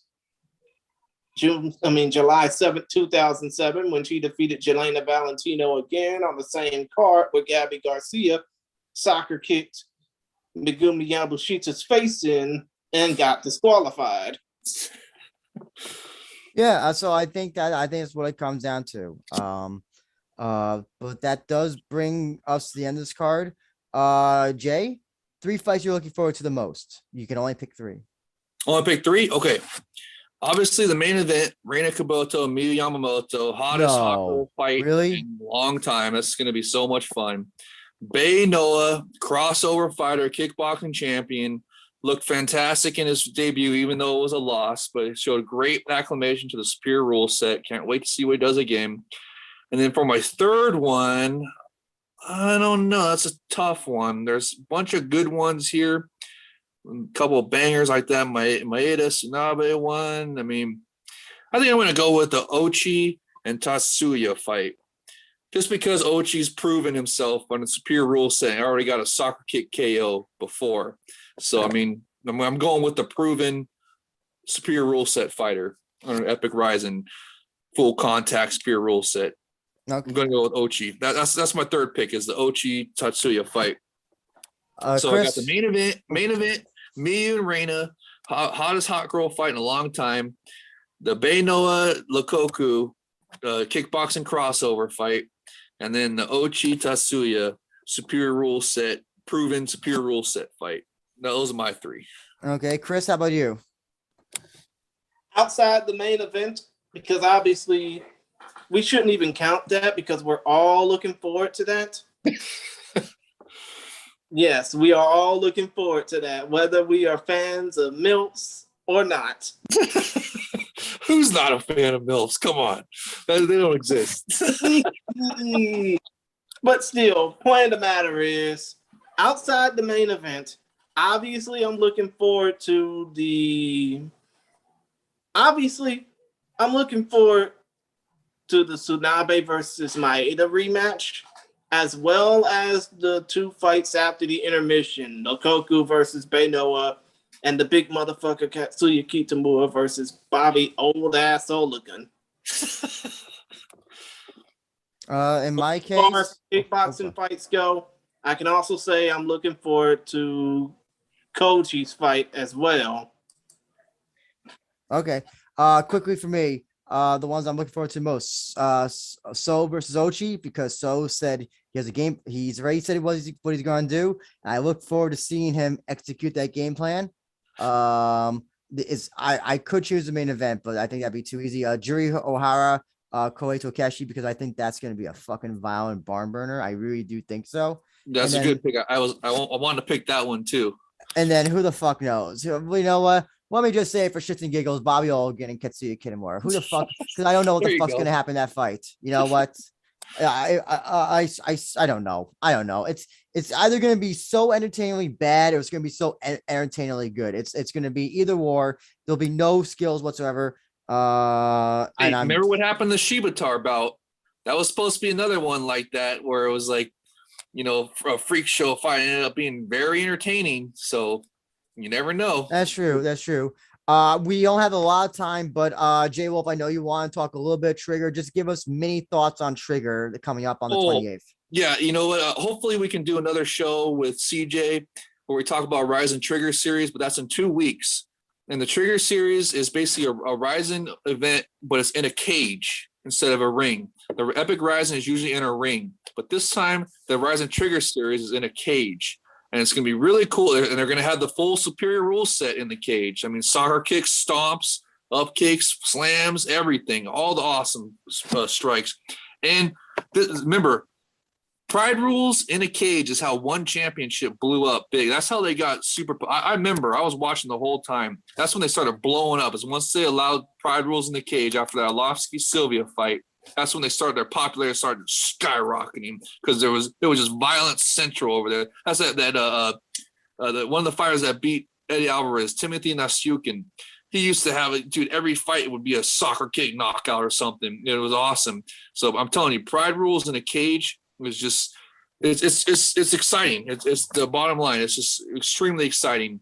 And you guys, that's why if they offer a package deal where you can get Rizin 32 and the Rizin Trigger series on the Live Now, I highly recommend that you do that and get that package. It's going to be definitely worth it. Okay. Even if these aren't like the most stacked cards or whatever, if you don't know that many names on them or whatever, I'm telling you, the Superior Rules set is the most dynamic fighting environment ever witnessed by man. It is so much fun.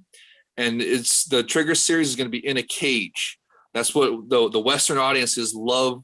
The fighting in the cage, and now we're going to have actual full contact Superior Rule Set, Rizin Rule Set in the cage. I just can't wait. That's going to be so much fun.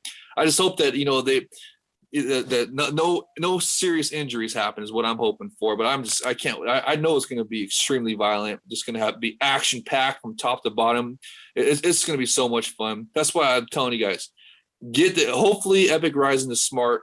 And they'll offer a package of both events, the Rizin 32 and the Rizin Trigger series, and definitely get that.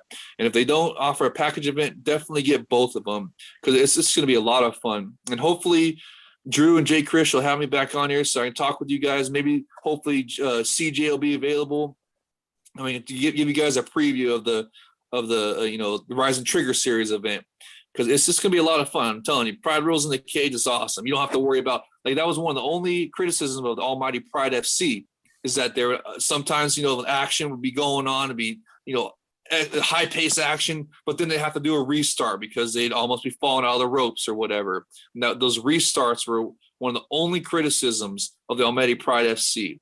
I think the only other one that they had was that, they didn't use elbows or whatever. So that one didn't even matter because, for the Grand Prix that had a quick turnaround, you can't have elbows until the final because of cuts and stuff. So I didn't mind that one much, but the restarts were always annoying. But now that's going to be Pride Rules in a Cage. You're going to see you're going to see how one championship blew up so fast because of Pride Rules in a Cage. It's just really exciting. You don't have to worry about restarts. You don't have to worry about nothing. It's just pure violence, pure excitement. I can't wait. I can't wait for the fans to see. Sakaki Bara-san's a genius. It's going to be a lot of fun. A lot of fun. I just can't wait. I'm thrilled to be tuning in with you guys. I'm thrilled that you have me back here talking with you guys about it, talking with the fans about it. I love it, and I can't wait to do it again. So yeah, that's the other thing right now. It's not available. It's that you can't get either show now, 32 or Trigger on Live Now. I'm presuming you'll be available for purchase sometime this week. I hope it's not. Yes, they said on a interview that they were going to offer the Rizin 32 and Trigger series as a package. So that's where we got that from. And I mean, Andrew, you did break that shit first, right? Yeah. About having English commentary, yes. But Jay, before you head out, Joe Ferraro and Damian beat down Brown. Yes. Yeah. Unfortunately, we're out of time though, Jay. I want to give you the opportunity to plug all of your stuff that you're doing and where people can reach you. Oh, just follow me on Twitter. I follow back. That's pretty much everything. I mean, just check out my pinned tweet right now. I'll probably tweet another one during the week, but it's Reina's sensational flying face stomp highlight. The epitome of the Superior Rule Set, the prettiest strike of 2020. Prettiest strike. She should go around teaching that strike to the gyms in Japan. It was so pretty. Just look at it. It was fantastic. It's absolutely sensational. I can't wait. And trying to think of what else to plug. Obviously, this podcast, one of the hottest podcasts on the net. I mean, provide content for us Epic Rizin fans. I love it. I listen to you guys all the time. You guys get all the fighters and stuff. You got the champion last time. You talked to Saito on. Well, I want to get you guys interviewing Sakaki Bara-san and maybe the Lenny Hart. That'd be awesome to hear too. So, well, we already interviewed Lenny. I mean, we would love to talk with her again, or at least again, my podcast. Yeah, absolutely. So I mean, just that's what I plug, and then all the crew that we watch on Twitter with or tune in online with, just want to give them all a shout out. Make sure you follow them all too, and follow everybody here in the We Are Rising podcast. Andrew, I forget I think it's A Benja is your at, and then Jay Krish. Follow his at too, and his Focus Fights at Twitter handle. Follow that one too for fight news and everything. And just make sure you guys actually tune in to these fights. And I would like to ask you guys to actually support and actually buy them and support. Like I said, I hope that they offer the package deal, but actually buy and support and tune in with us. It'll be a lot of fun. And you know what? If you can't, because I understand it's late at night. It's very hard. It's getting harder for me even to tune into them live because they are late at night here. It's in Japan time. So that's late at night here. It's very tough to get through. But if you have to do the replay, there's nothing wrong with that. That's totally fine. If you buy it and you want to wait and watch the replay on Sunday the next day, that's totally fine. It's and I thank you for actually buying supporting them. Especially get bored with football, damn. Yes, this is a great alternative or a complement to football as well. I mean, it's just the superior rule set. There's just nothing like it. It's the most exciting, most thrilling, just most dynamic fighting environment you've ever seen. Just wait. That's why you got to watch these events, and you'll see. It's really exciting. So, and that I guess that's all the plugs I got. I hope you guys have me back. It's been an honor to be here with you guys, talking with you about the cards. I love coming on. This, like I said, the We Are Rising podcast, one of the top podcasts on the net, providing content for the Epic Rising like nobody else. Like before anybody else was, the We Are Rising podcast was doing Epic Rising content. So I really appreciate you guys. I appreciate you having me on. And I can't wait to come back. And hopefully all the fans that were listening had a good time. We want to have fun on this podcast with you guys and be talking about stuff and having a good time with you. And that's how we're doing it when we're watching the fights. So tune into to Epic Rising with us this Saturday. It's going to be a lot of fun. And again, once again, I just want to thank you guys for having me on. And, I'd really like to come back and talk with you about the Rise and Trigger series as well with CJ. Maybe next week sometime. That'd be great. But it's just a lot of fun. I really appreciate you guys. Just want to say thank you. And to all the listeners, if you haven't followed me yet on Twitter, just go follow my at. It's at JayWolf, or I spell it with two Y's. So it's since way back when I was commenting on Yahoo in the mid 2000s, because there was like a million different JayWolf. So I was like, oh man, I'm just going to type it with two Y's. So it'll be easy to find, and nobody will have that one. That's the backstory of what my name came from. But anyways, it's just follow me. I follow right back, and let's have some fun and watch these fights. I'll see you guys Saturday. Exactly. And when it comes down to the fights, if you want to check out more information, hopefully more will be available within the week. You can follow Live Now on Twitter at Live Now Global, or go to live-now.com for more information. You can check out the Rising Fighting Federation on all their social media handles, as well as on jp.risingff.com.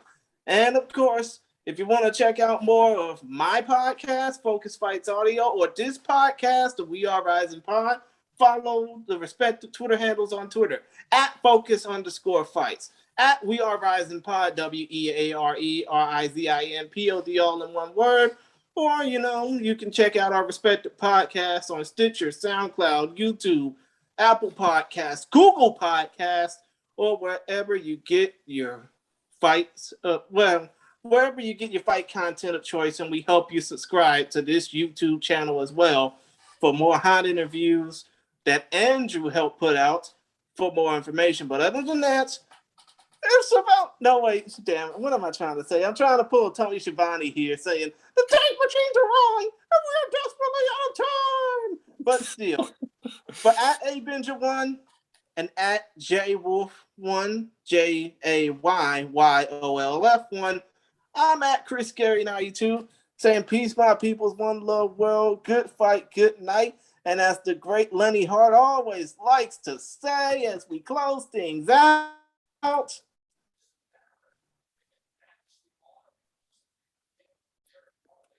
hate doing this. See, dude, this is like, why do I even bother? I keep trying to do this every time. It's like, you know what?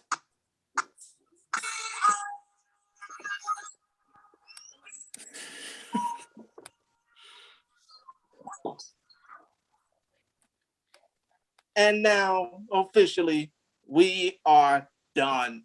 Talk to y'all within the next couple of weeks for more action. Hopefully, we will talk about the Rise and Trigger show this week or next.